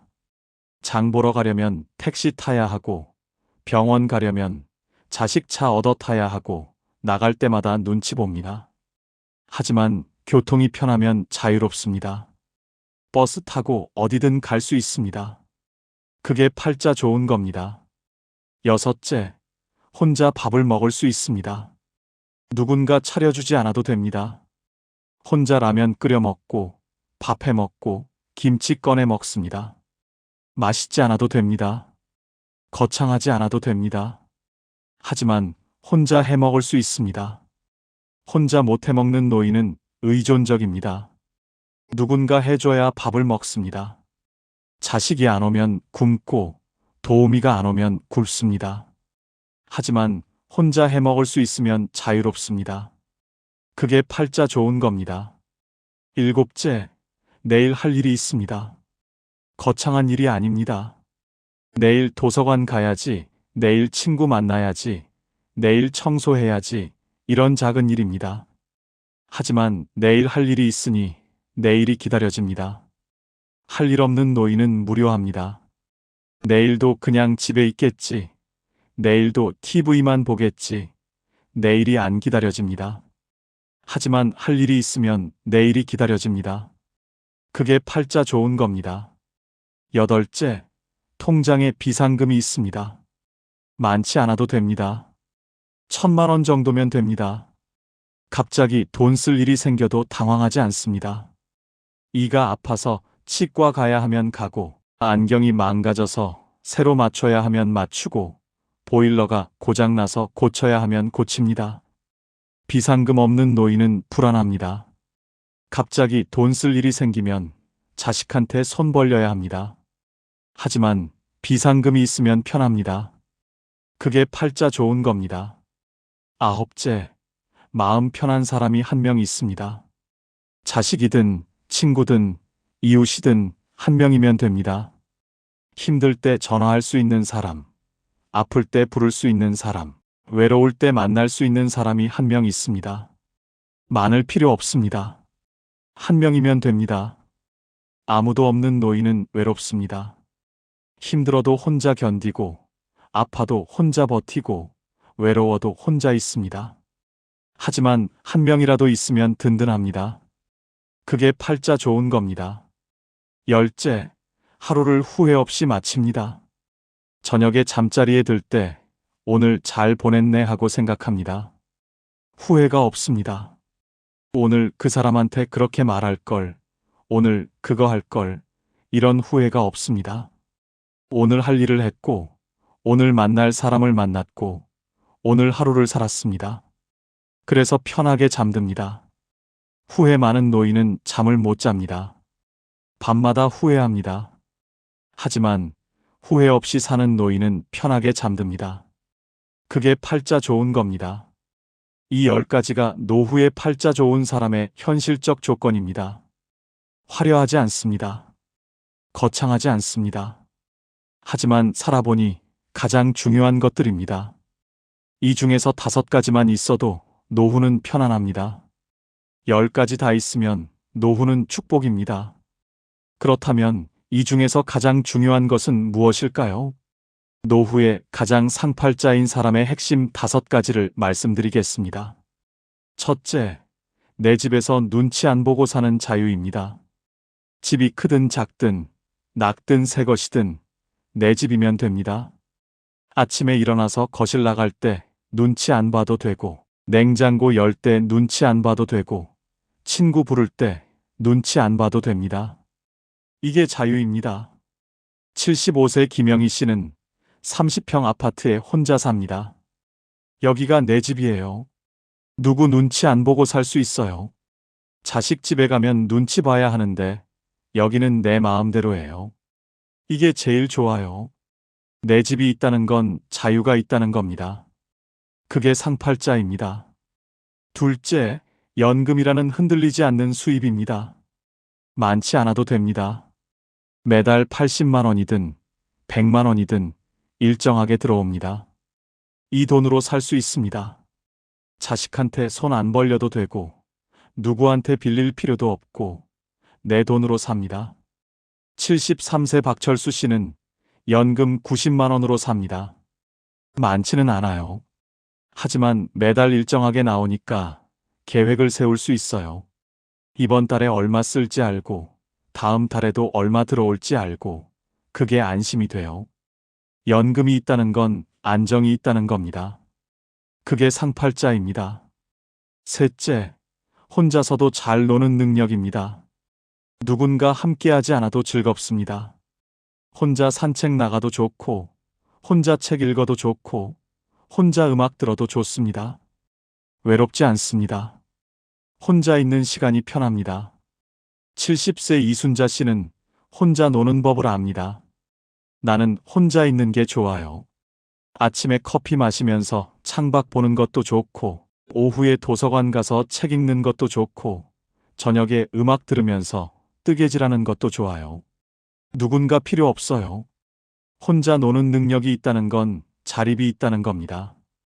그게 상팔자입니다. 넷째, 돈 걱정 없이 잠드는 밤입니다. 통장 잔고가 많지 않아도 됩니다. 하지만 빚은 없고, 내일 당장 돈 쓸 일도 없고, 편하게 잠듭니다. 저녁에 침대에 누워서 내일 뭐 먹지 생각하지, 내일 돈 어떻게 구하지 걱정하지 않습니다. 68세 최정혜 씨는 돈이 많지 않습니다. 하지만 편하게 잠듭니다. 통장에 돈이 많지는 않아요. 하지만 빚도 없고, 당장 쓸 일도 없고, 그래서 편하게 자요. 돈 걱정하면서 자는 것보다 훨씬 나아요. 편하게 잠든다는 건 마음이 편하다는 겁니다. 그게 상팔자입니다. 다섯째, 내 몸이 아직 내 말을 들어주는 삶입니다. 완전히 건강하지 않아도 됩니다. 여기저기 아파도 됩니다. 하지만 내가 걷고 싶으면 걸을 수 있고, 먹고 싶으면 먹을 수 있고, 자고 싶으면 잘 수 있습니다. 내 몸이 내 말을 듣습니다. 72세 윤동철 씨는 무릎이 안 좋습니다. 하지만 걸을 수 있습니다. 무릎이 아파요. 하지만 천천히 걸으면 걸을 수 있어요. 산책도 나가고 마트도 가고 혼자 다 해요. 이게 얼마나 감사한지 몰라요. 내 몸이 내 말을 듣는다는 건 자유가 있다는 겁니다. 그게 상팔자입니다. 독일 철학자 쇼펜하우어는 이런 말을 했습니다. 행복은 가진 것이 아니라 느끼는 것이다. 팔자 좋은 노후는 많이 가진 노후가 아니라 편안하게 느끼는 노후입니다. 돈이 많아도 불안하면 불행하고, 돈이 적어도 편안하면 행복합니다. 자식이 많아도 외로우면 불행하고, 혼자여도 편안하면 행복합니다. 팔자는 조건이 아니라 상태입니다. 어떤 조건에 있느냐가 아니라 어떤 상태로 사느냐가 팔자를 결정합니다. 인생은 버텨낸 사람이 아니라 자기 하루를 지킨 사람이 이깁니다. 버티는 건 괴롭습니다. 이를 악물고 버티고, 참고 버티고, 견디고 버팁니다. 하지만 자기 하루를 지키는 건 편합니다. 오늘 하루 내가 하고 싶은 것 하나 하고, 내가 먹고 싶은 것 하나 먹고, 내가 만나고 싶은 사람 하나 만나고, 그렇게 하루를 지킵니다. 버티는 사람은 언젠가 무너집니다. 하지만 하루를 지키는 사람은 무너지지 않습니다. 오늘 하루를 지켰으니 내일도 지킬 수 있습니다. 그렇게 하루하루 지키다 보면 1년이 되고 10년이 됩니다. 성공이 아니라 존엄이 노후의 기준입니다. 노후는 뭔가를 이루는 시간이 아닙니다. 뭔가를 지키는 시간입니다. 내 자존심을 지키고, 내 자유를 지키고, 내 하루를 지킵니다. 크게 성공하지 않아도 됩니다. 하지만 존엄은 지켜야 합니다. 누구한테 손 벌리지 않고, 누구한테 눈치 보지 않고, 내 힘으로 삽니다. 그게 존엄입니다. 그리고 그 존엄이 노후를 지킵니다.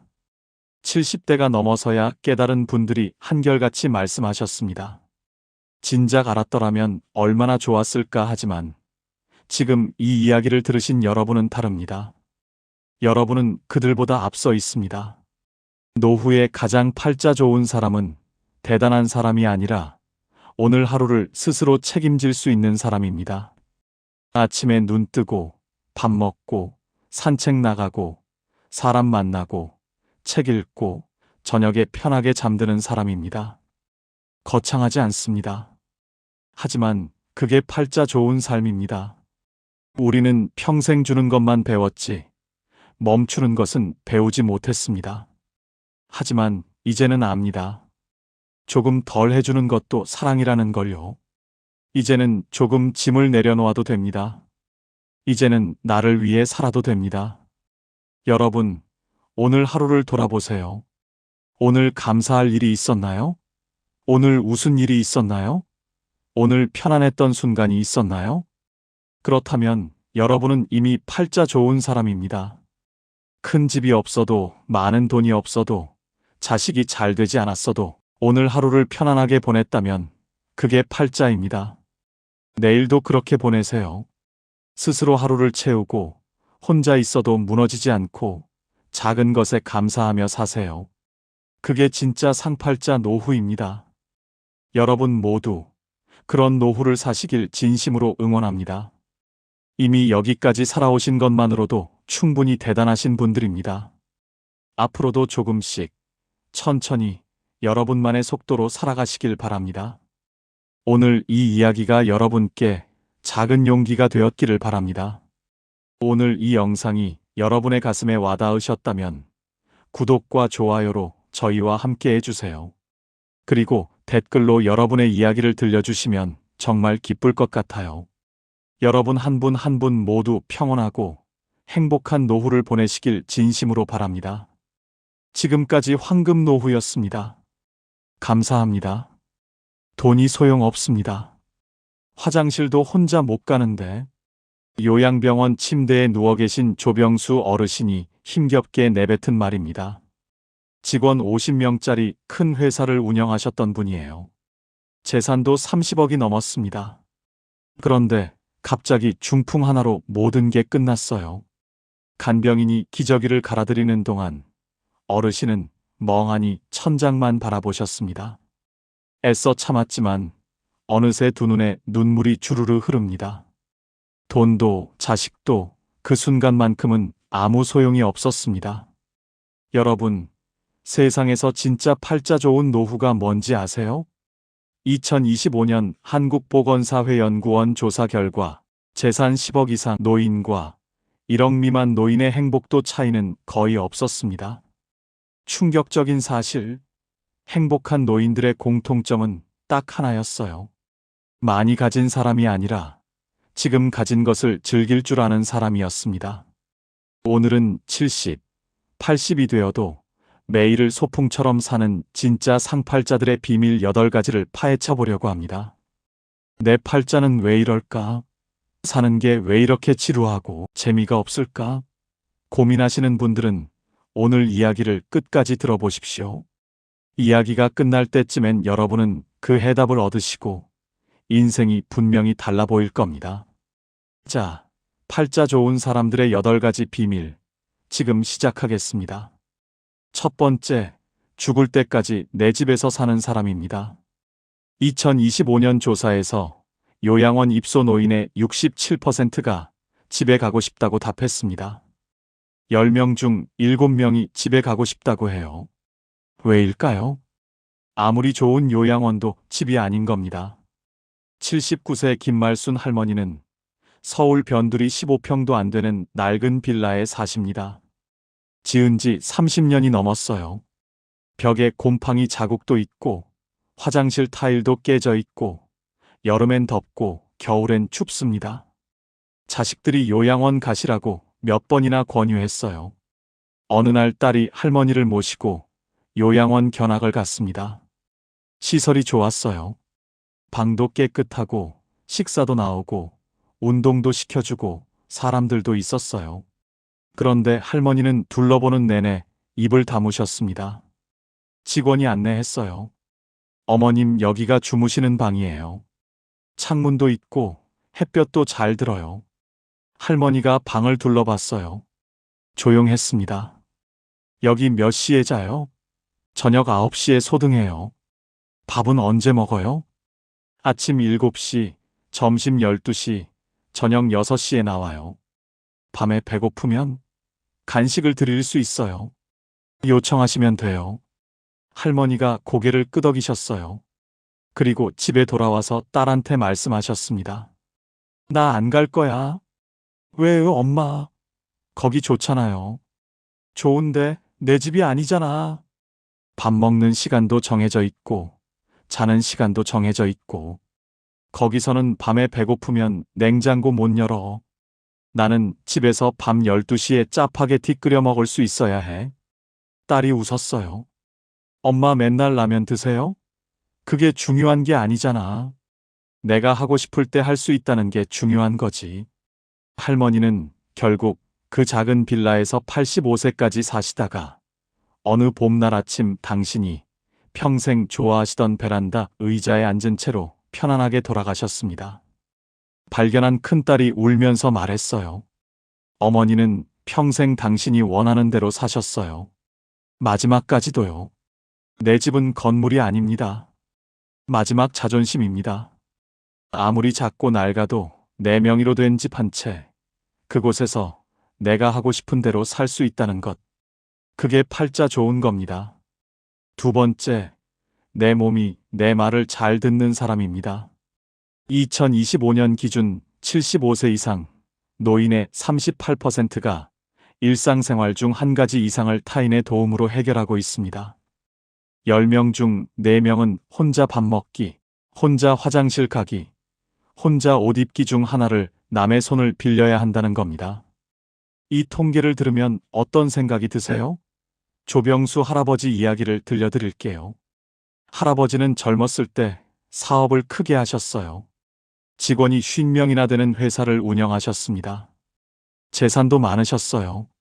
그런데 70대 중반에 중풍이 오면서 왼쪽 몸이 마비됐습니다. 말도 어눌해지셨어요. 자식들이 좋은 요양병원에 모시고 간병인도 붙여드렸습니다. 한 달 병원비만 400만 원이 나갔어요. 어느 날 제가 병문안을 갔더니 할아버지가 침대에 누워 계셨습니다. 간병인이 기저귀를 갈아드리고 있었어요. 할아버지는 천장을 보고 계셨습니다. 눈물이 흘렀어요. 간병인이 나가고 나서 할아버지가 힘겹게 말씀하셨어요. 돈이 소용없더라. 화장실도 혼자 못 가는데. 그 말을 듣는데 가슴이 먹먹했습니다. 평생 50명 직원 거느리던 분이 기저귀를 차고 계셨어요. 돈이 아무리 많아도 화장실을 혼자 못 가면 자존심이 무너지는 겁니다. 반면 82세 윤정순 할머니는 재산이 별로 없어요. 그런데 매일 아침 6시에 일어나서 30분씩 산책을 하십니다. 무릎도 좀 안 좋고 허리도 가끔 아프지만 지팡이 짚고 천천히 동네 한 바퀴를 도세요.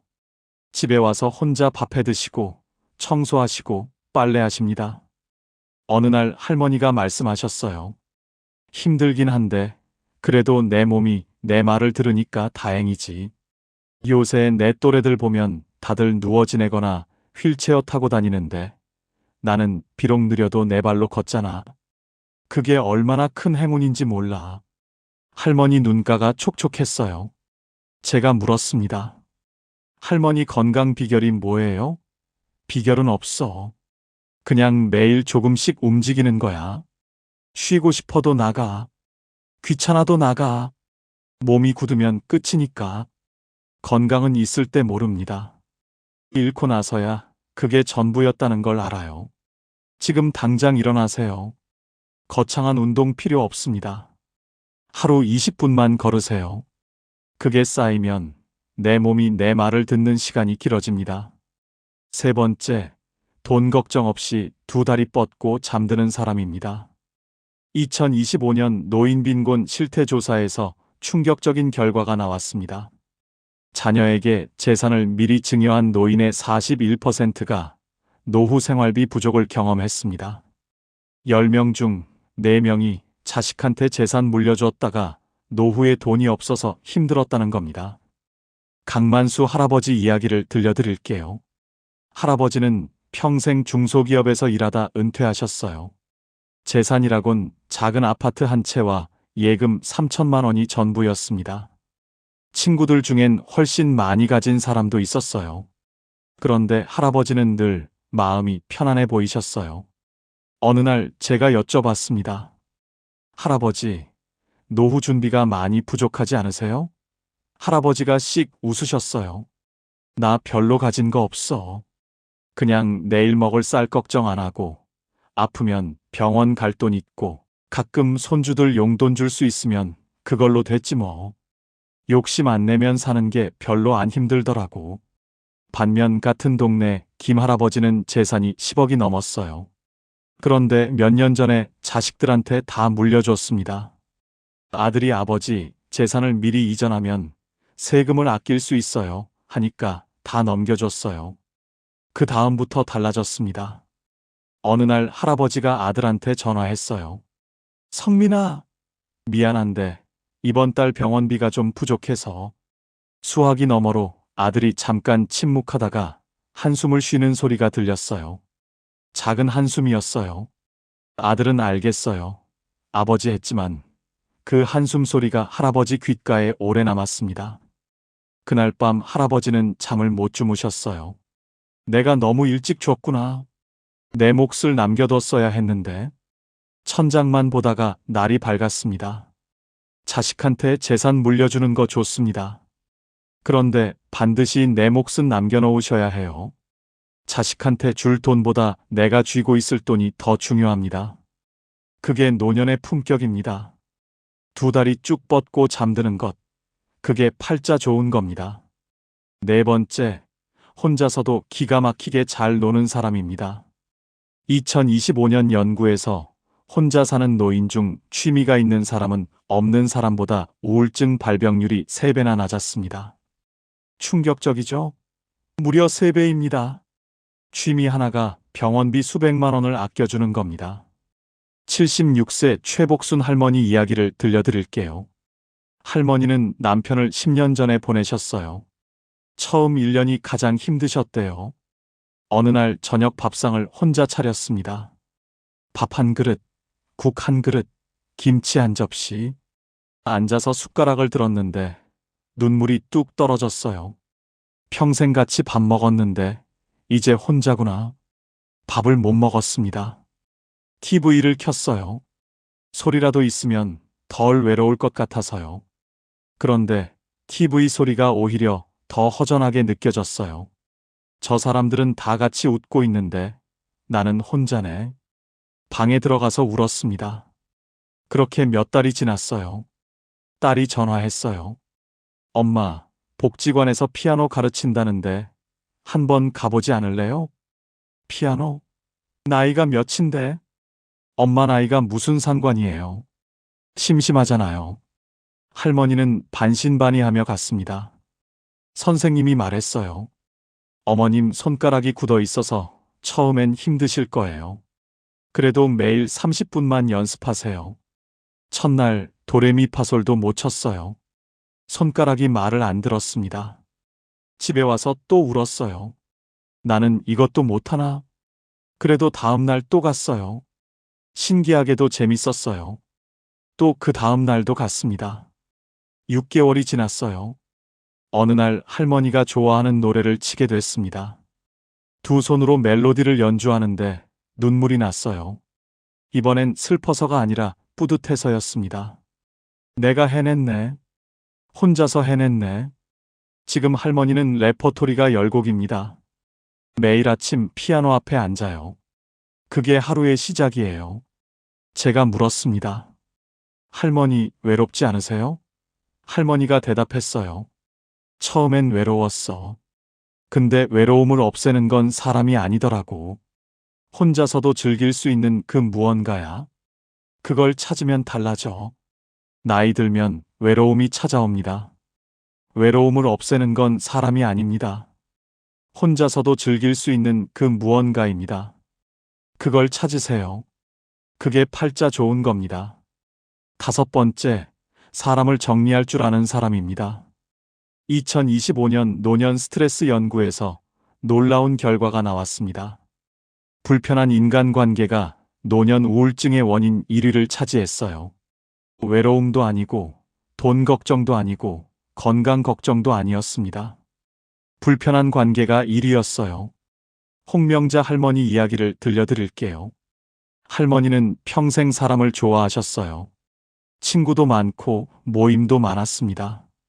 그런데 70대 중반이 되면서 이상한 일이 생겼어요. 친구 만나고 오면 몸이 더 피곤한 겁니다. 어느 날 친구들 모임에 갔어요. 밥 먹는 내내 한 친구가 자식 자랑을 했습니다. 우리 아들이 이번에 또 승진했어. 연봉이 얼마나 되는지 아냐? 1억이 넘어. 할머니는 듣는 내내 가슴이 답답했어요. 나는 아들이 평범한 직장 다니는데. 또 다른 친구는 세상 욕만 했어요. 요즘 세상 왜 이래? 젊은 것들이 다 버릇없어. 나라가 어떻게 되려고. 2시간 동안 자랑 아니면 불평이었어요. 집에 오는 길에 할머니는 생각했습니다. 내가 왜 갔지? 기분만 나빠졌잖아. 그런데 다음 달에 또 갔어요. 안 가면 섭섭해한다고. 또 기분 나빠졌어요. 몸도 피곤했습니다. 그렇게 반복됐어요. 어느 날 아침 할머니가 일어났는데 몸이 안 좋았어요. 그날 또 모임이 있었습니다. 전화기를 들었다가 내려놨어요. 가야 하나. 또 들었다가 내려놨습니다. 가면 또 피곤하겠지. 결국 전화를 안 했어요. 오늘은 안 가야겠다. 안 갔습니다. 그날 하루가 편했어요. 다음 달에도 안 갔어요. 연락을 줄이기 시작했습니다. 처음엔 미안했어요. 오래 알고 지낸 사이인데. 그래도 계속 줄였어요. 6개월이 지났습니다. 할머니 얼굴이 밝아졌어요. 지금은 진짜 편한 친구 2~3명하고만 만나세요. 만나면 자랑도 없고 불평도 없어요. 그냥 편하게 이야기하고 맛있는 거 먹고 웃고 헤어집니다. 할머니가 말씀하셨어요. 나이 들면 사람이 많을수록 좋은 게 아니더라. 만나고 나서 편한 사람이 한 명이면 충분해. 그게 진짜 복이야. 싸우거나 절교 선언할 필요 없어요. 그냥 조용히 연락을 줄이면 됩니다. 자식한테 전화를 안 할수록 관계가 좋아지듯이 불편한 친구한테 연락을 안 할수록 마음이 편해집니다. 그게 팔자 좋은 겁니다. 6번째, 오늘 하루를 이유 없이 만족하는 사람입니다. 2025년 연구에서 매일 소소한 것에 감사하는 습관이 있는 노인은 그렇지 않은 노인보다 평균 수명이 7년 더 길었습니다. 정말 충격적입니다. 무려 7년입니다. 감사하는 마음 하나가 7년을 더 살게 해준다는 겁니다. 여러분, 매일 감사하는 마음으로 사셔서 다 함께 7년 더 즐겁게 사시길 응원드립니다. 78세 정봉수 할아버지 이야기를 들려드릴게요. 할아버지는 특별한 취미도 없고 큰 계획도 없으세요. 그냥 아침에 일어나서 세수하고 아침 먹고 동네 한 바퀴 걷고 점심 먹고 낮잠 자고 저녁 먹고 TV 보다가 책 조금 읽고 주무세요. 매일 똑같은 일상입니다. 그런데 이 할아버지에게는 특별한 기억이 하나 있어요. 2년 전에 오랜 친구가 암 판정을 받았습니다. 할아버지가 병문안을 갔어요. 친구가 병원 침대에 누워 있었습니다. 할아버지가 손을 잡았어요. 친구가 말했습니다. 봉수야, 나 요즘 생각하는 게 있어. 뭔데? 집에서 밥 먹는 거. 그냥 내 밥상에서 내가 먹고 싶은 거 먹고 싶어. 여기 병원 밥은 맛이 없어. 집에서 된장찌개 끓여 먹고 싶다. 할아버지는 그 말을 듣고 아무 말도 못했어요. 집에 돌아왔습니다. 저녁 밥상을 차렸어요. 된장찌개를 끓였습니다. 한술 떴는데 눈물이 났어요. 내가 지금 이 평범한 밥을 먹을 수 있다는 게 기적이구나. 그날 이후로 할아버지가 달라졌습니다. 아침에 일어나면 오늘도 살아있네 하고 혼잣말을 해요. 밥 먹으면서 오늘도 맛있네 하고 말해요. 산책하면서 오늘 날씨 정말 좋다 하고 말합니다. 아들이 놀러 왔어요. 아버지 심심하지 않으세요? 할아버지가 빙긋 웃으셨어요. 심심하긴. 근데 있잖아. 나 이 나이까지 살면서 깨달은 게 하나 있어. 특별한 일이 없다는 게 얼마나 큰 행운인지. 아프지 않고, 배고프지 않고, 그냥 평범하게 하루를 보낼 수 있다는 게 사실은 기적이야. 특별한 날을 기다리지 마세요. 오늘 이 평범한 하루가 나중에 가장 그리운 날이 됩니다. 그게 팔자 좋은 겁니다. 7번째, 매달 꼬박꼬박 나오는 연금이 있는 사람입니다. 2025년 기준 60대 이상 중 국민연금 수령자는 전체의 48%입니다. 절반이 넘는 노인이 연금 없이 살고 있다는 겁니다. 여러분은 어느 쪽이신가요? 박할아버지는 평생 공무원으로 일하다 퇴직하셨어요. 매달 20일이 되면 200만 원 연금이 본인 통장으로 들어옵니다. 그 돈으로 장도 보시고, 친구들 만나면 밥도 사시고, 손주들 용돈도 주십니다. 아무한테도 손 벌릴 필요가 없어요. 아들이 생일에 용돈 드리려고 하면 오히려 손을 저으십니다. 됐어, 됐어. 나 연금 나와. 너나 써. 그 말 한마디에 얼마나 큰 당당함이 담겨 있는지 아세요? 반면 같은 동네 이 할아버지는 평생 자영업을 하셨는데 국민연금을 제대로 못 내셔서 연금이 없었어요. 큰아들이 매달 50만 원씩 용돈 봉투를 드렸습니다. 아들은 실은 내색 한 번 안 했어요. 그런데 할아버지는 그 봉투를 받을 때마다 목이 메었습니다. 어느 날 아들이 봉투를 드리고 나가는데 할아버지가 화장실에 들어가셨어요. 한참 있다가 나오셨는데 눈이 빨개져 있었습니다. 몰래 우신 거예요. 아들한테는 절대 내색 못 하셨어요. 내가 자식한테 짐이 됐구나. 평생 일해서 이게 뭔가. 그 50만 원을 쓰는 것도 조심스러웠어요. 몸이 아파도 병원을 미루셨습니다. 아들이 번 돈인데 병원비로 쓰면 미안하지. 연금은 단순히 생활비가 아닙니다. 자식 앞에서 당당할 수 있는 권리입니다. 지금 국민연금 납부하고 계신 분들, 절대 중간에 해지하지 마세요. 그 돈이 나중에 여러분의 당당함이 됩니다. 그게 팔자 좋은 겁니다. 8번째, 부탁하지 않아도 되는 사람입니다. 2025년 조사에서 노부모의 잦은 도움 요청이 자녀 관계 악화의 주요 원인 2위를 차지했습니다. 자식들이 부모한테 멀어지는 이유 2위가 잦은 부탁이에요. 장옥자 할머니 이야기를 들려드릴게요. 어느 날 은행에 가셔야 할 일이 생겼어요. 인터넷 뱅킹을 못 하시거든요. 딸한테 전화하려고 전화기를 들었습니다. 그런데 손이 멈췄어요. 애가 요즘 바쁜데. 내려놨습니다. 5분 있다가 다시 들었어요. 그래도 부탁해야 하나? 또 내려놨습니다. 10분 동안 전화기를 들었다 내려놨다를 반복하셨어요. 결국 전화하셨습니다. 딸은 당연히 그럼요, 엄마 하고 흔쾌히 대답했어요. 그런데 할머니는 전화 끊고 나서 한숨을 쉬셨습니다. 애도 바쁜데 자꾸 이런 거 부탁하면 귀찮아 하겠지? 내가 자꾸 짐이 되는 거 아닐까? 그날 밤 잠을 잘 못 주무셨어요.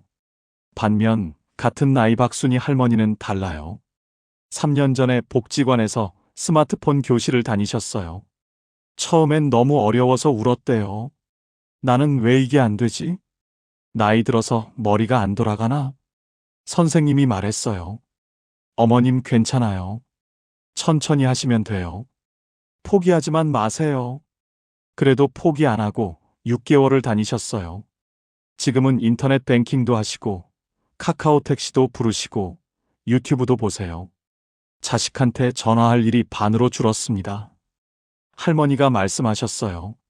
내가 혼자 할 수 있으니까 얼마나 당당한지 몰라. 애들한테 미안할 일이 없어. 그러니까 전화하면 더 반갑고 만나면 더 즐겁고 자식한테 전화를 안 할수록 관계가 좋아집니다. 역설이지만 사실입니다. 지금 당장 배우세요. 카톡 문자 보내기, 유튜브 보기, 은행 앱에서 잔액 확인하기. 이 정도만 하셔도 자식한테 부탁할 일이 절반으로 줍니다. 부탁하지 않아도 되는 삶, 그게 팔자 좋은 겁니다. 여러분, 지금까지 나이 들어 세상에서 가장 팔자 좋은 사람의 8가지 특징을 말씀드렸습니다. 그런데 여기서 한 가지 질문을 드리고 싶어요. 지금 이 8가지를 들으시면서 혹시 이런 생각 드셨나요? 나는 해당되는 게 별로 없네. 나는 팔자가 안 좋은 건가? 절대 그렇지 않습니다. 잘 들으세요. 이 8가지 중에서 딱 한 가지만 있어도 됩니다. 단 한 가지만요. 내 몸이 내 말을 듣거나, 두 다리 뻗고 잠들 수 있거나, 혼자서도 즐길 수 있거나, 불편한 사람 하나 정리했거나, 오늘 하룻밥 한 끼 맛있게 먹었거나, 이 중에 하나라도 있으면 여러분은 이미 팔자 좋은 사람입니다. 왜냐고요? 지금 이 순간 이 영상을 보고 계신 분들 중에는 병원 침대에서 콧줄 끼고 이 영상을 못 보시는 분들도 있거든요. 지금 이 영상을 볼 수 있다는 것 자체가 이미 팔자 좋은 겁니다. 팔자는 타고나는 게 아닙니다.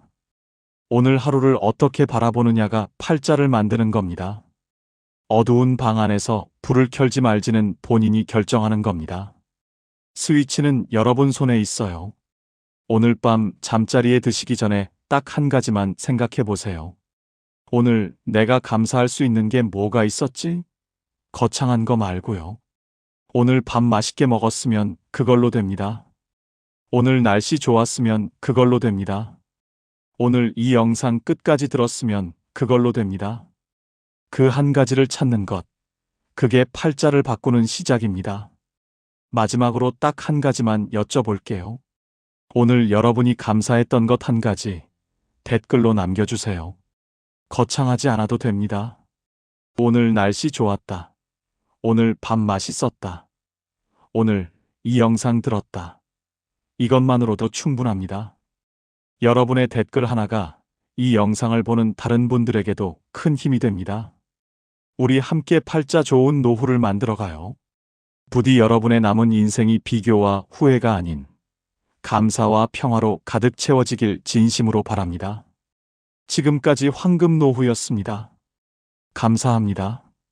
논어에 이런 말이 있습니다. 지자 부록.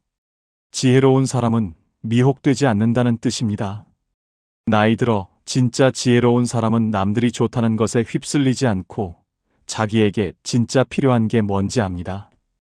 여러분, 오늘 아침에 눈 뜨자마자 어떤 생각이 드셨나요? 나는 팔자가 안 좋은가 하며 불안함이 밀려왔나요? 아니면 오늘도 내 하루를 살면 되지 하며 담담하게 하루를 시작하셨나요? 같은 아침이지만 누군가는 남과 비교하며 불안하게, 누군가는 자기 삶에 만족하며 편안하게 하루를 엽니다. 돈은 좀 있는데 왜 불안할까요? 자식은 잘 됐는데 왜 외로울까요? 건강한데 왜 허전할까요? 돈 많으면 뭐 합니까? 밤마다 통장 잔고 확인하며 불안한데 말입니다. 자식 잘 되면 뭐 합니까? 1년에 한두 번 보는 게 전부인데 말입니다. 건강하면 뭐 합니까? 할 일 없이 텅 빈 하루를 사는데 말입니다. 돈, 자식, 건강 하나도 중요하지 않아요. 정작 중요한 건 따로 있습니다. 논어에서 말했듯이 진짜 지혜로운 사람은 남들이 좋다는 것에 흔들리지 않고 자기에게 필요한 걸 압니다. 오늘 제가 드릴 말씀은 노년에 진짜 팔자 좋은 사람들의 10가지 공통점입니다. 나는 팔자가 좋은가? 나는 잘 살고 있는가? 고민하시는 분들은 오늘 이야기를 끝까지 들어보십시오. 이야기가 끝날 때쯤엔 여러분은 그 해답을 얻으시고 마음이 분명히 편해질 겁니다. 지금부터 시작하겠습니다. 진짜 팔자 좋은 노후는 무엇일까요? 2025년 한국보건사회연구원이 발표한 노년 삶의 질 연구 결과를 보면 노후 만족도가 높은 사람들의 공통점은 소유가 아니라 상태였습니다. 무엇을 가졌느냐가 아니라 어떤 상태로 사느냐가 중요했어요. 재산이 많은 사람보다 마음이 편한 사람이 더 행복했습니다. 팔자 좋은 노후는 많이 가진 노후가 아니라 편안한 상태로 사는 노후였습니다. 그렇다면 그 편안한 상태는 무엇일까요? 노후에 진짜 팔자 좋은 사람에게는 공통점이 있습니다. 지금부터 그 10가지를 말씀드리겠습니다. 첫 번째, 남에게 기대지 않는 사람입니다. 74세 강순옥 씨 이야기를 들려드릴게요. 순옥 씨는 5년 전까지 아들 집에서 살았어요. 큰 아파트였습니다. 방도 넓고 거실도 넓고 좋았어요. 처음엔 좋았습니다. 우리 아들이 효자네. 그런데 시간이 지나면서 달라졌어요. 며느리 눈치가 보이기 시작했습니다.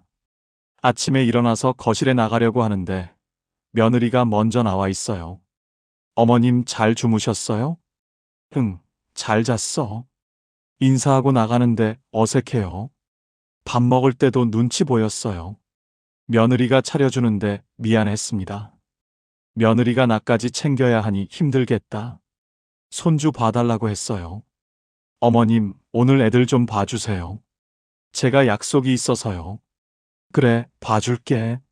손주는 귀여워요. 그런데 매일 보면 힘들어요. 할머니 배고파요. 할머니 심심해요. 할머니 이거 해주세요. 75세인데 손주 셋 보려니 허리 아프고 무릎 아프고 힘들었어요. 어느 날 며느리가 말했습니다. 어머님 이제 편하게 쉬세요. 애들은 제가 볼게요. 좋은 말처럼 들렸는데 사실은 부담스러워하는 거였어요. 내가 짐이구나. 며느리가 부담스러워하는구나. 순옥 씨는 알았습니다. 밤에 아들한테 말했어요. 아들아, 엄마 이제 나갈래? 왜요? 여기 있으세요. 아니야, 엄마가 여기 있으니까 너희가 불편하잖아. 그런 거 아닌데요.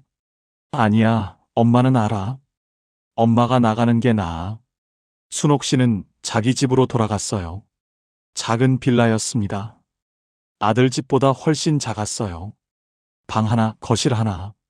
그런데 편했습니다. 아침에 일어나서 거실에 나가는데 아무 눈치 안 봐요. 밥 먹는데 아무 눈치 안 봐요. 손주 안 봐도 돼요. 내 집이 최고구나. 혼자 있으니까 편해. 신기한 일이 일어났습니다. 순옥 씨가 나가고 나니까 아들이 더 자주 찾아왔어요. 엄마 안녕하세요? 과일 사왔어요. 오, 아들 왔네 고마워. 며느리도 전화했어요. 어머님 주말에 저희 집에 오세요. 그래 갈게. 순옥 씨는 깨달았습니다. 기대하니까 부담이 됐는데 기대 안 하니까 편해졌네.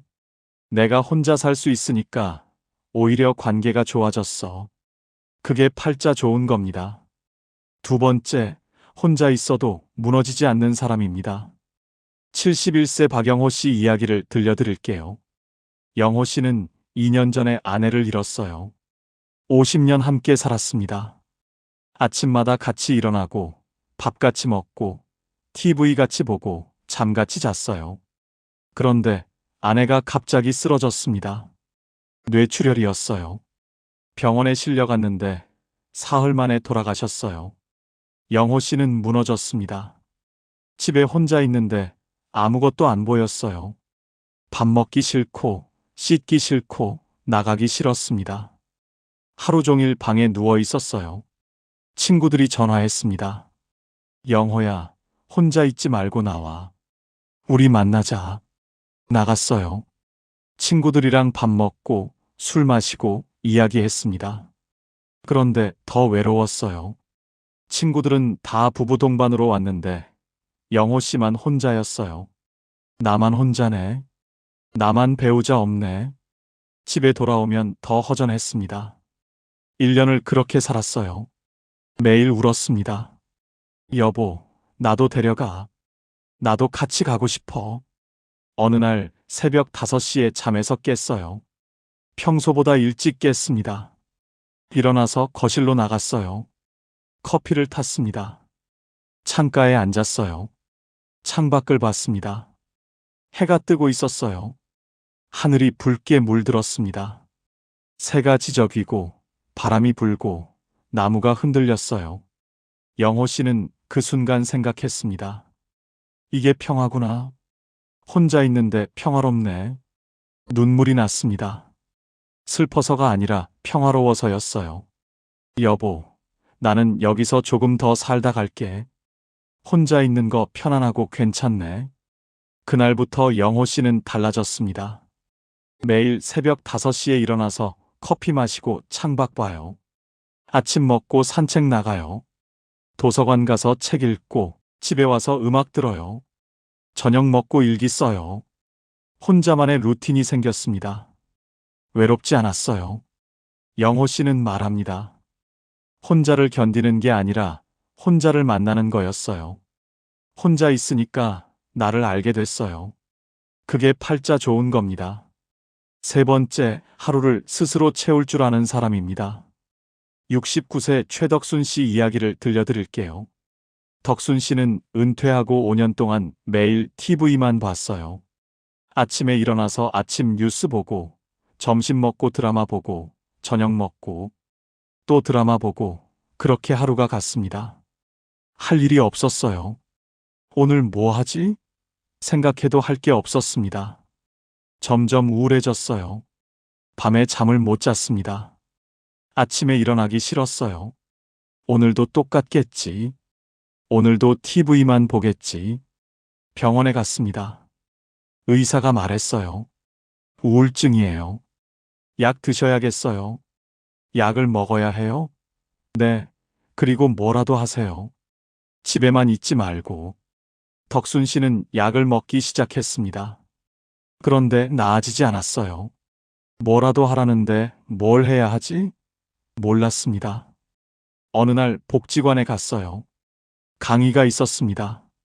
노년의 행복한 삶, 이런 제목이었어요. 강사가 말했습니다. 매일 작은 일 하나만 정하세요. 거창한 거 말고 아주 작은 거요. 화분에 물 주기, 산책 10분 하기, 이런 거요. 하나만 하세요. 그게 쌓이면 인생이 됩니다. 덕순 씨는 생각했어요. 화분에 물 주기? 그거라도 해볼까? 다음 날 화분에 물을 주었습니다. 베란다에 화분이 하나 있었어요. 시들어 있었습니다. 물을 줬어요. 너도 목마르겠다. 이틀 후 화분을 다시 봤어요. 잎이 조금 피었습니다. 살아났네. 신기했어요. 매일 물을 주었습니다. 화분이 살아났어요. 일주일 후 꽃이 폈습니다. 와, 꽃이 폈네. 내가 살렸네. 뿌듯했어요. 그 다음 주부터 산책을 시작했습니다. 20분만 걷기로 했어요. 아파트 단지 한 바퀴 돌았습니다. 20분 걸었어요. 오늘 20분 걸었네. 잘했어. 다음 주엔 요리를 시작했습니다. 김치찌개 끓였어요. 맛있었습니다. 내가 해 먹어도 맛있네. 그 다음 주엔 일기를 쓰기 시작했어요. 오늘 화분에 물 주었다. 산책했다. 김치찌개 끓였다. 작은 것들이었지만 적고 보니 의미 있었어요. 6개월이 지났습니다. 덕순 씨는 약을 끊었어요. 선생님, 저 약 안 먹어도 될 것 같아요. 왜요? 이제 우울하지 않아요. 매일 할 일이 있어요. 의사가 웃었습니다. 잘하셨네요. 덕순 씨는 말합니다. 하루에 딱 하나만 하면 되더라고요. 그게 쌓이니까 인생이 되더라고요. 그게 팔자 좋은 겁니다. 네 번째, 내 집이 있습니다. 76세 이금순 씨 이야기를 들려드릴게요. 금순 씨는 1년 동안 아들 집에서 살았어요. 아들이 모셔갔습니다. 엄마, 우리 집에서 사세요. 혼자 계시면 외로우시잖아요. 금순 씨는 아들 집으로 갔어요. 큰 아파트였습니다. 금순 씨 방도 따로 있었습니다. 처음엔 좋았어요. 우리 아들이 효자네. 이렇게 큰 집에서 살게 해주고. 그런데 시간이 지나면서 불편해졌습니다. 아침에 일어나서 거실에 나가는데 며느리가 청소하고 있어요. 어머님, 저 청소 중이에요. 아, 그래. 나는 방에 있을게. 다시 방으로 들어갔습니다. 냉장고 열려고 하는데 며느리가 뭐 필요하세요? 제가 꺼내드릴게요, 어머니. 해요. 아니야, 내가 할게. 아니에요, 제가 해드릴게요. 금순 씨는 냉장고도 마음대로 못 열었어요. 금순 씨는 방에만 있었습니다. 내가 여기서 뭐 하는 사람이지? 짐이구나. 나는 짐이야. 자존감이 바닥이었어요. 1년을 그렇게 살았습니다. 어느 날 아들이 말했어요. 엄마 집 하나 사드릴게요. 엄마 이름으로 할게요. 금순 씨는 거절했습니다. 아니야, 아들아. 너 돈 아껴야지. 엄마 괜찮아요. 엄마 집 하나쯤은 사드릴 수 있어요. 아니야. 나는 내 돈으로 월세 얻을 거야. 엄마 월세요? 왜요? 내 돈으로 내 집에서 살고 싶어. 금순 씨는 자기 돈으로 월세 원룸을 얻었어요. 작았습니다. 방 하나, 화장실 하나. 아들 집 방보다 작았어요. 그런데 자유로웠습니다. 냉장고 여는데 아무 눈치 안 봐요. 내 집이야. 작아도 내 집이야. 금순 씨는 행복했습니다. 금순 씨는 말합니다. 집이 크고 작고가 아니라 내 이름이 있느냐 없느냐더라고요. 내 이름 있으니까 자유예요.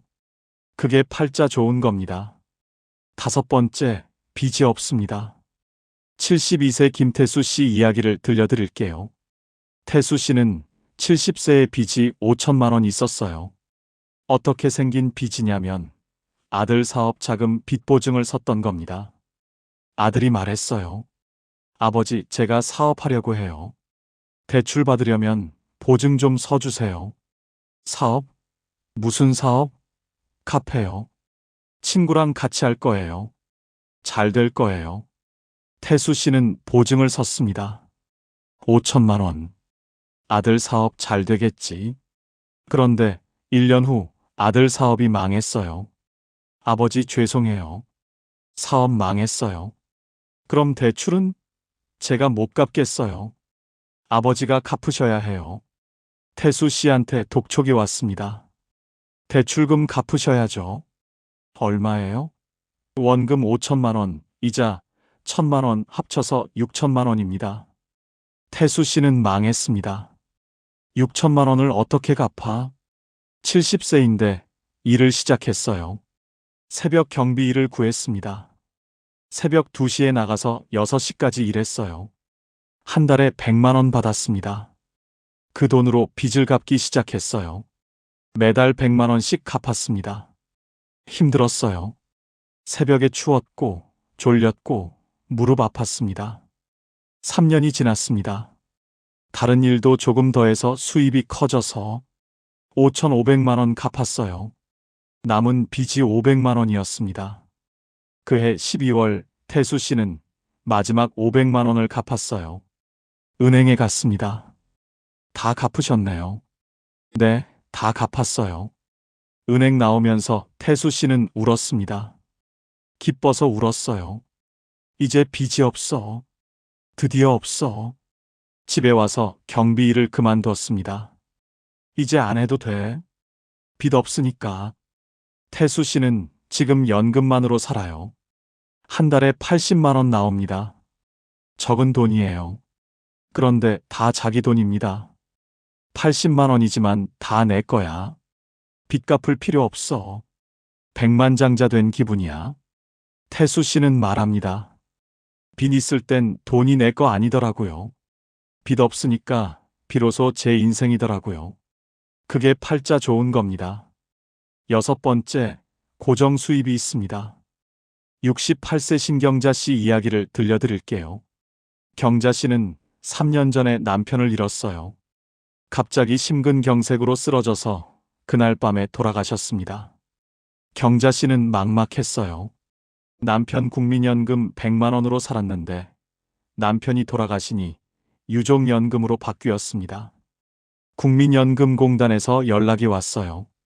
어머님, 이제 유족연금 60만 원 나옵니다. 60만 원이요? 40만 원이 줄었네.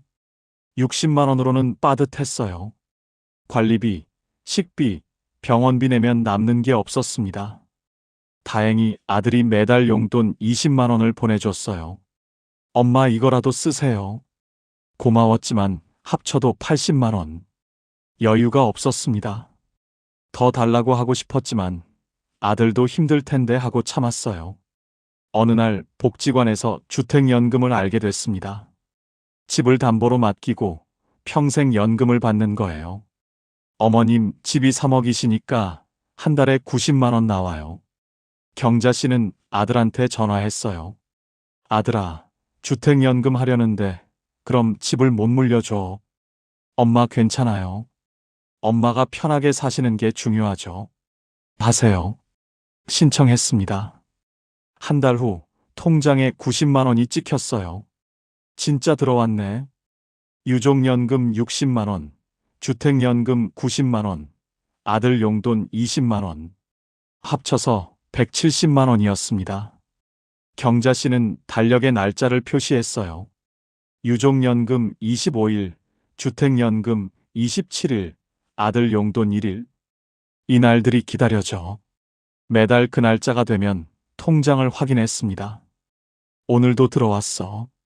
계획을 세울 수 있었어요. 6개월 지나니까 비상금도 모였습니다. 아들한테 전화했어요. 성민아, 이제 용돈 안 보내도 돼. 엄마 충분해. 엄마 정말요? 응. 매달 돈이 들어오니까 안정돼. 너는 내 애들한테 써. 경자 씨는 말합니다. 돈이 많고 적고가 아니라 언제 들어오는지 아는 게 중요하더라고요. 매달 들어오니까 계획을 세울 수 있어요. 그게 안정이에요. 그게 팔자 좋은 겁니다. 7번째, 몸이 아직 내 말을 듣습니다. 75세 조명숙 씨 이야기를 들려드릴게요. 명숙 씨는 2년 전에 넘어졌어요. 화장실에서 미끄러졌습니다. 고관절이 부러져서 수술했어요. 6개월 동안 병원에 누워 있었어요. 일어나지 못했습니다. 침대에만 있었어요. 화장실도 혼자 못 갔습니다. 밥도 누워서 먹었어요. 명숙 씨는 생각했습니다. 이제 끝이구나. 나는 이제 못 걷는구나. 의사가 말했어요. 어머님 재활하셔야 해요. 재활이요? 네, 안 하시면 계속 못 걸으세요. 하시면 다시 걸을 수 있어요. 정말요? 네, 하셔야 해요. 명숙 씨는 재활을 시작했습니다. 첫날 침대에서 일어나는 연습을 했어요. 일어나려고 했는데 안 됐습니다. 힘이 없었어요. 물리치료사가 도와줬어요. 어머님 천천히 하세요. 겨우 일어났습니다. 1분 서 있었어요. 다리가 후들거렸습니다. 앉으세요. 다시 앉았습니다. 일주일 후 1미터 걷는 연습을 했어요. 물리치료사가 옆에서 잡아줬습니다. 어머님 한 걸음씩만 가세요. 한 걸음 걸었어요. 또 한 걸음 걸었습니다. 1미터 걸었어요. 어머님 잘하셨어요. 명숙 씨는 울었습니다. 나 걸었어. 1미터 걸었어. 한 달 후 10미터 걸었어요. 석 달 후 복도를 걸었습니다. 6개월 후 병원 밖을 걸었어요. 1년 후 집으로 돌아왔습니다. 지금 명숙 씨는 지팡이를 짚고 걸어요. 느립니다. 10분에 100미터 갈까 말까 해요. 그래도 혼자 걸어요. 매일 공원을 한 바퀴 돕니다. 30분 걸려요. 느려도 돼. 내 발로 걷잖아. 명숙 씨는 말합니다. 완벽하게 걷지 못해도 돼요. 내 발로 화장실 가는 것, 그게 자유예요. 그게 팔자 좋은 겁니다. 8번째, 교통이 편합니다. 73세 황인숙 씨 이야기를 들려드릴게요. 인숙 씨는 시골에서 혼자 살았어요. 남편이 돌아가시고 자식들은 도시에 나가고 혼자 남았습니다. 시골집이 좋았어요. 마당도 있고 방도 넓고 조용하고. 여기가 좋아. 평생 살던 집인데. 그런데 불편했습니다. 장 보러 가려면 버스를 타야 하는데 버스 정류장이 40분 거리였어요. 걸어서 40분. 70 넘어서 40분 걷기 힘들었습니다. 겨울엔 더 힘들었어요. 길이 얼어서 미끄러웠습니다. 넘어지면 어떡하지? 무서웠어요. 병원도 멀었습니다. 읍내 병원까지 버스로 1시간 걸렸어요. 아프면 가야 하는데 가기 힘들었습니다. 인숙 씨는 외로웠어요. 딸이 말했어요. 엄마 도시로 오세요. 저희 근처에 집 하나 얻어드릴게요. 도시는 싫어. 엄마는 여기가 좋아. 엄마 그곳은 불편하시잖아요. 어느 날 읍내를 지나가다가 작은 집을 봤어요. 버스 정류장 바로 앞이었습니다. 저 집 괜찮네. 버스 정류장 가까워. 알아봤어요. 월세 30만 원이었습니다. 방 하나, 부엌 하나. 여기로 이사 올까? 인숙 씨는 이사했습니다. 시골집을 정리하고 읍내 작은 집으로 왔어요. 버스 정류장이 걸어서 5분 거리였습니다. 여기 좋네. 버스 타기 편해. 마트도 가까웠어요. 10분 거리에 있었습니다. 장 보러 가기 편하네. 병원도 가까웠어요. 15분 거리에 있었습니다. 인숙 씨는 말합니다. 집이 크고 좋은 것보다 버스 정류장 가까운 게 더 중요하더라고요. 버스만 타면 어디든 갈 수 있으니까 자유예요. 그게 팔자 좋은 겁니다. 9번째, 혼자 밥을 먹을 수 있습니다. 70세 이순덕 씨 이야기를 들려드릴게요.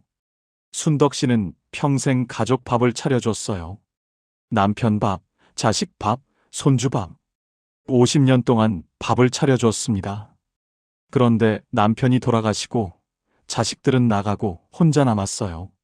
순덕 씨는 혼자 밥 먹는 게 서러웠습니다.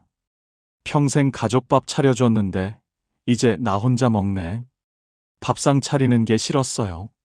나 혼자 먹는데 뭐하러 차려. 밥을 안 먹었습니다. 몸이 안 좋아졌습니다. 힘이 없고 어지럽고 걷기 힘들었어요. 병원에 갔습니다. 어머님 영양실조예요. 영양실조요? 네. 제대로 안 드셨죠? 네. 밥 안 먹었어요. 왜요? 혼자 먹기 싫어서요. 의사가 말했어요. 어머님 혼자라도 밥 드세요. 안 드시면 큰일 나요. 순덕 씨는 집에 왔어요. 생각했습니다. 밥을 먹어야 하는데 뭘 해 먹지? 라면을 끓이기로 했어요. 라면 하나만 끓이면 되니까 쉬웠습니다. 물 끓이고 라면 넣고 스프 넣고 끓였어요. 맛있네.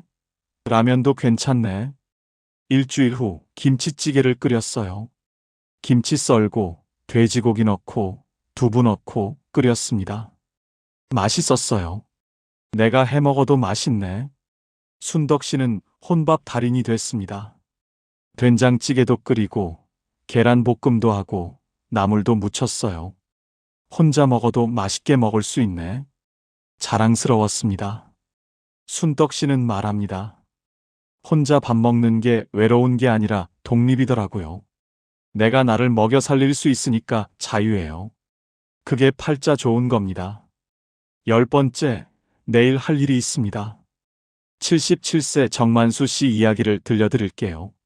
만수 씨는 퇴직하고 5년 동안 무기력했어요. 아침에 일어나는 게 싫었습니다. 일어나서 뭐해? 오늘도 똑같겠지. 하루 종일 TV만 봤어요. 뉴스 보고, 드라마 보고, 예능 보고, 저녁 되면 오늘도 또 갔네 하고 잠들었습니다. 내일도 똑같겠지. 내일이 기다려지지 않았어요. 어느 날 손주가 놀러 왔습니다. 중학생 손주였어요. 할아버지 내일 뭐 해요? 만수 씨는 대답을 못했습니다. 내일은 글쎄. 할아버지 내일 할 일 없어요? 응, 없어. 할아버지 심심하시겠다. 손주가 갔어요. 만수 씨는 충격을 받았습니다. 내가 내일 할 일이 없구나. 손주가 봐도 심심한 할아버지구나. 그날 밤 잠을 못 잤어요. 내일 뭐라도 해야겠다. 뭘 하지? 생각했습니다. 다음 날 복지관에 갔어요. 탁구하는 사람들이 있었습니다. 저기 재미있어 보이네. 물어봤어요. 저도 탁구 배울 수 있나요? 물론이죠. 오세요. 만수 씨는 탁구를 배우기 시작했습니다. 매주 화요일 10시에 탁구 수업이 있었어요. 달력에 표시했습니다. 화요일 10시 탁구. 화요일이 기다려졌어요. 내일 탁구하는 날이네. 좋아. 탁구하러 갔습니다. 재미있었어요. 탁구 재미있네. 한 달 후 도서관에도 가기 시작했습니다. 매주 목요일 2시에 도서관 가기로 했어요. 달력에 또 표시했습니다. 목요일 2시 도서관. 목요일도 기다려졌어요. 토요일엔 친구를 만나기로 했습니다. 토요일 11시 친구 만남. 달력에 표시했어요. 토요일도 기다려졌습니다. 만수 씨는 달력을 봤어요. 화요일, 목요일, 토요일에 표시가 돼 있었습니다. 이번 주도 할 일이 있네. 좋아. 아침에 일어나는 게 싫지 않았어요. 오늘 탁구하는 날이네. 일어나야지. 만수 씨는 말합니다. 내일 할 일이 있으니까 오늘 기분 좋게 잠들 수 있더라고요. 내일이 기다려지니까 오늘이 의미 있어요. 그게 팔자 좋은 겁니다. 여러분, 이 10가지가 노후에 팔자 좋은 사람의 공통점입니다. 화려하지 않습니다. 거창하지 않아요. 하지만 살아보니 가장 중요한 것들입니다. 이 중에서 10가지 다 있을 필요 없어요. 5가지만 있어도 노후는 편안합니다. 7가지 있으면 노후는 행복해요. 여러분은 몇 가지나 가지고 계신가요? 세어보세요. 5가지 이상이면 축하드립니다. 여러분은 이미 팔자 좋은 노후를 살고 계신 겁니다. 논어에서 말했듯이 지자, 불어. 지혜로운 사람은 남들이 좋다는 것에 흔들리지 않고 자기에게 필요한 걸 압니다. 돈 많은 게 중요한 게 아니라 빚 없는 게 중요하고, 자식 잘 된 게 중요한 게 아니라 기대하지 않는 게 중요하고, 완벽하게 건강한 게 중요한 게 아니라 혼자 움직일 수 있는 게 중요합니다. 팔자는 타고나는 게 아니라 오늘 하루 선택하는 겁니다. 오늘 남에게 기대하지 않기로 선택하고, 오늘 혼자 있어도 무너지지 않기로 선택하고, 오늘 하루를 스스로 채우기로 선택하는 것. 그게 팔자를 만듭니다. 여러분의 노후가 편안하고 행복하시길 진심으로 응원합니다. 지금까지 황금 노후였습니다. 감사합니다.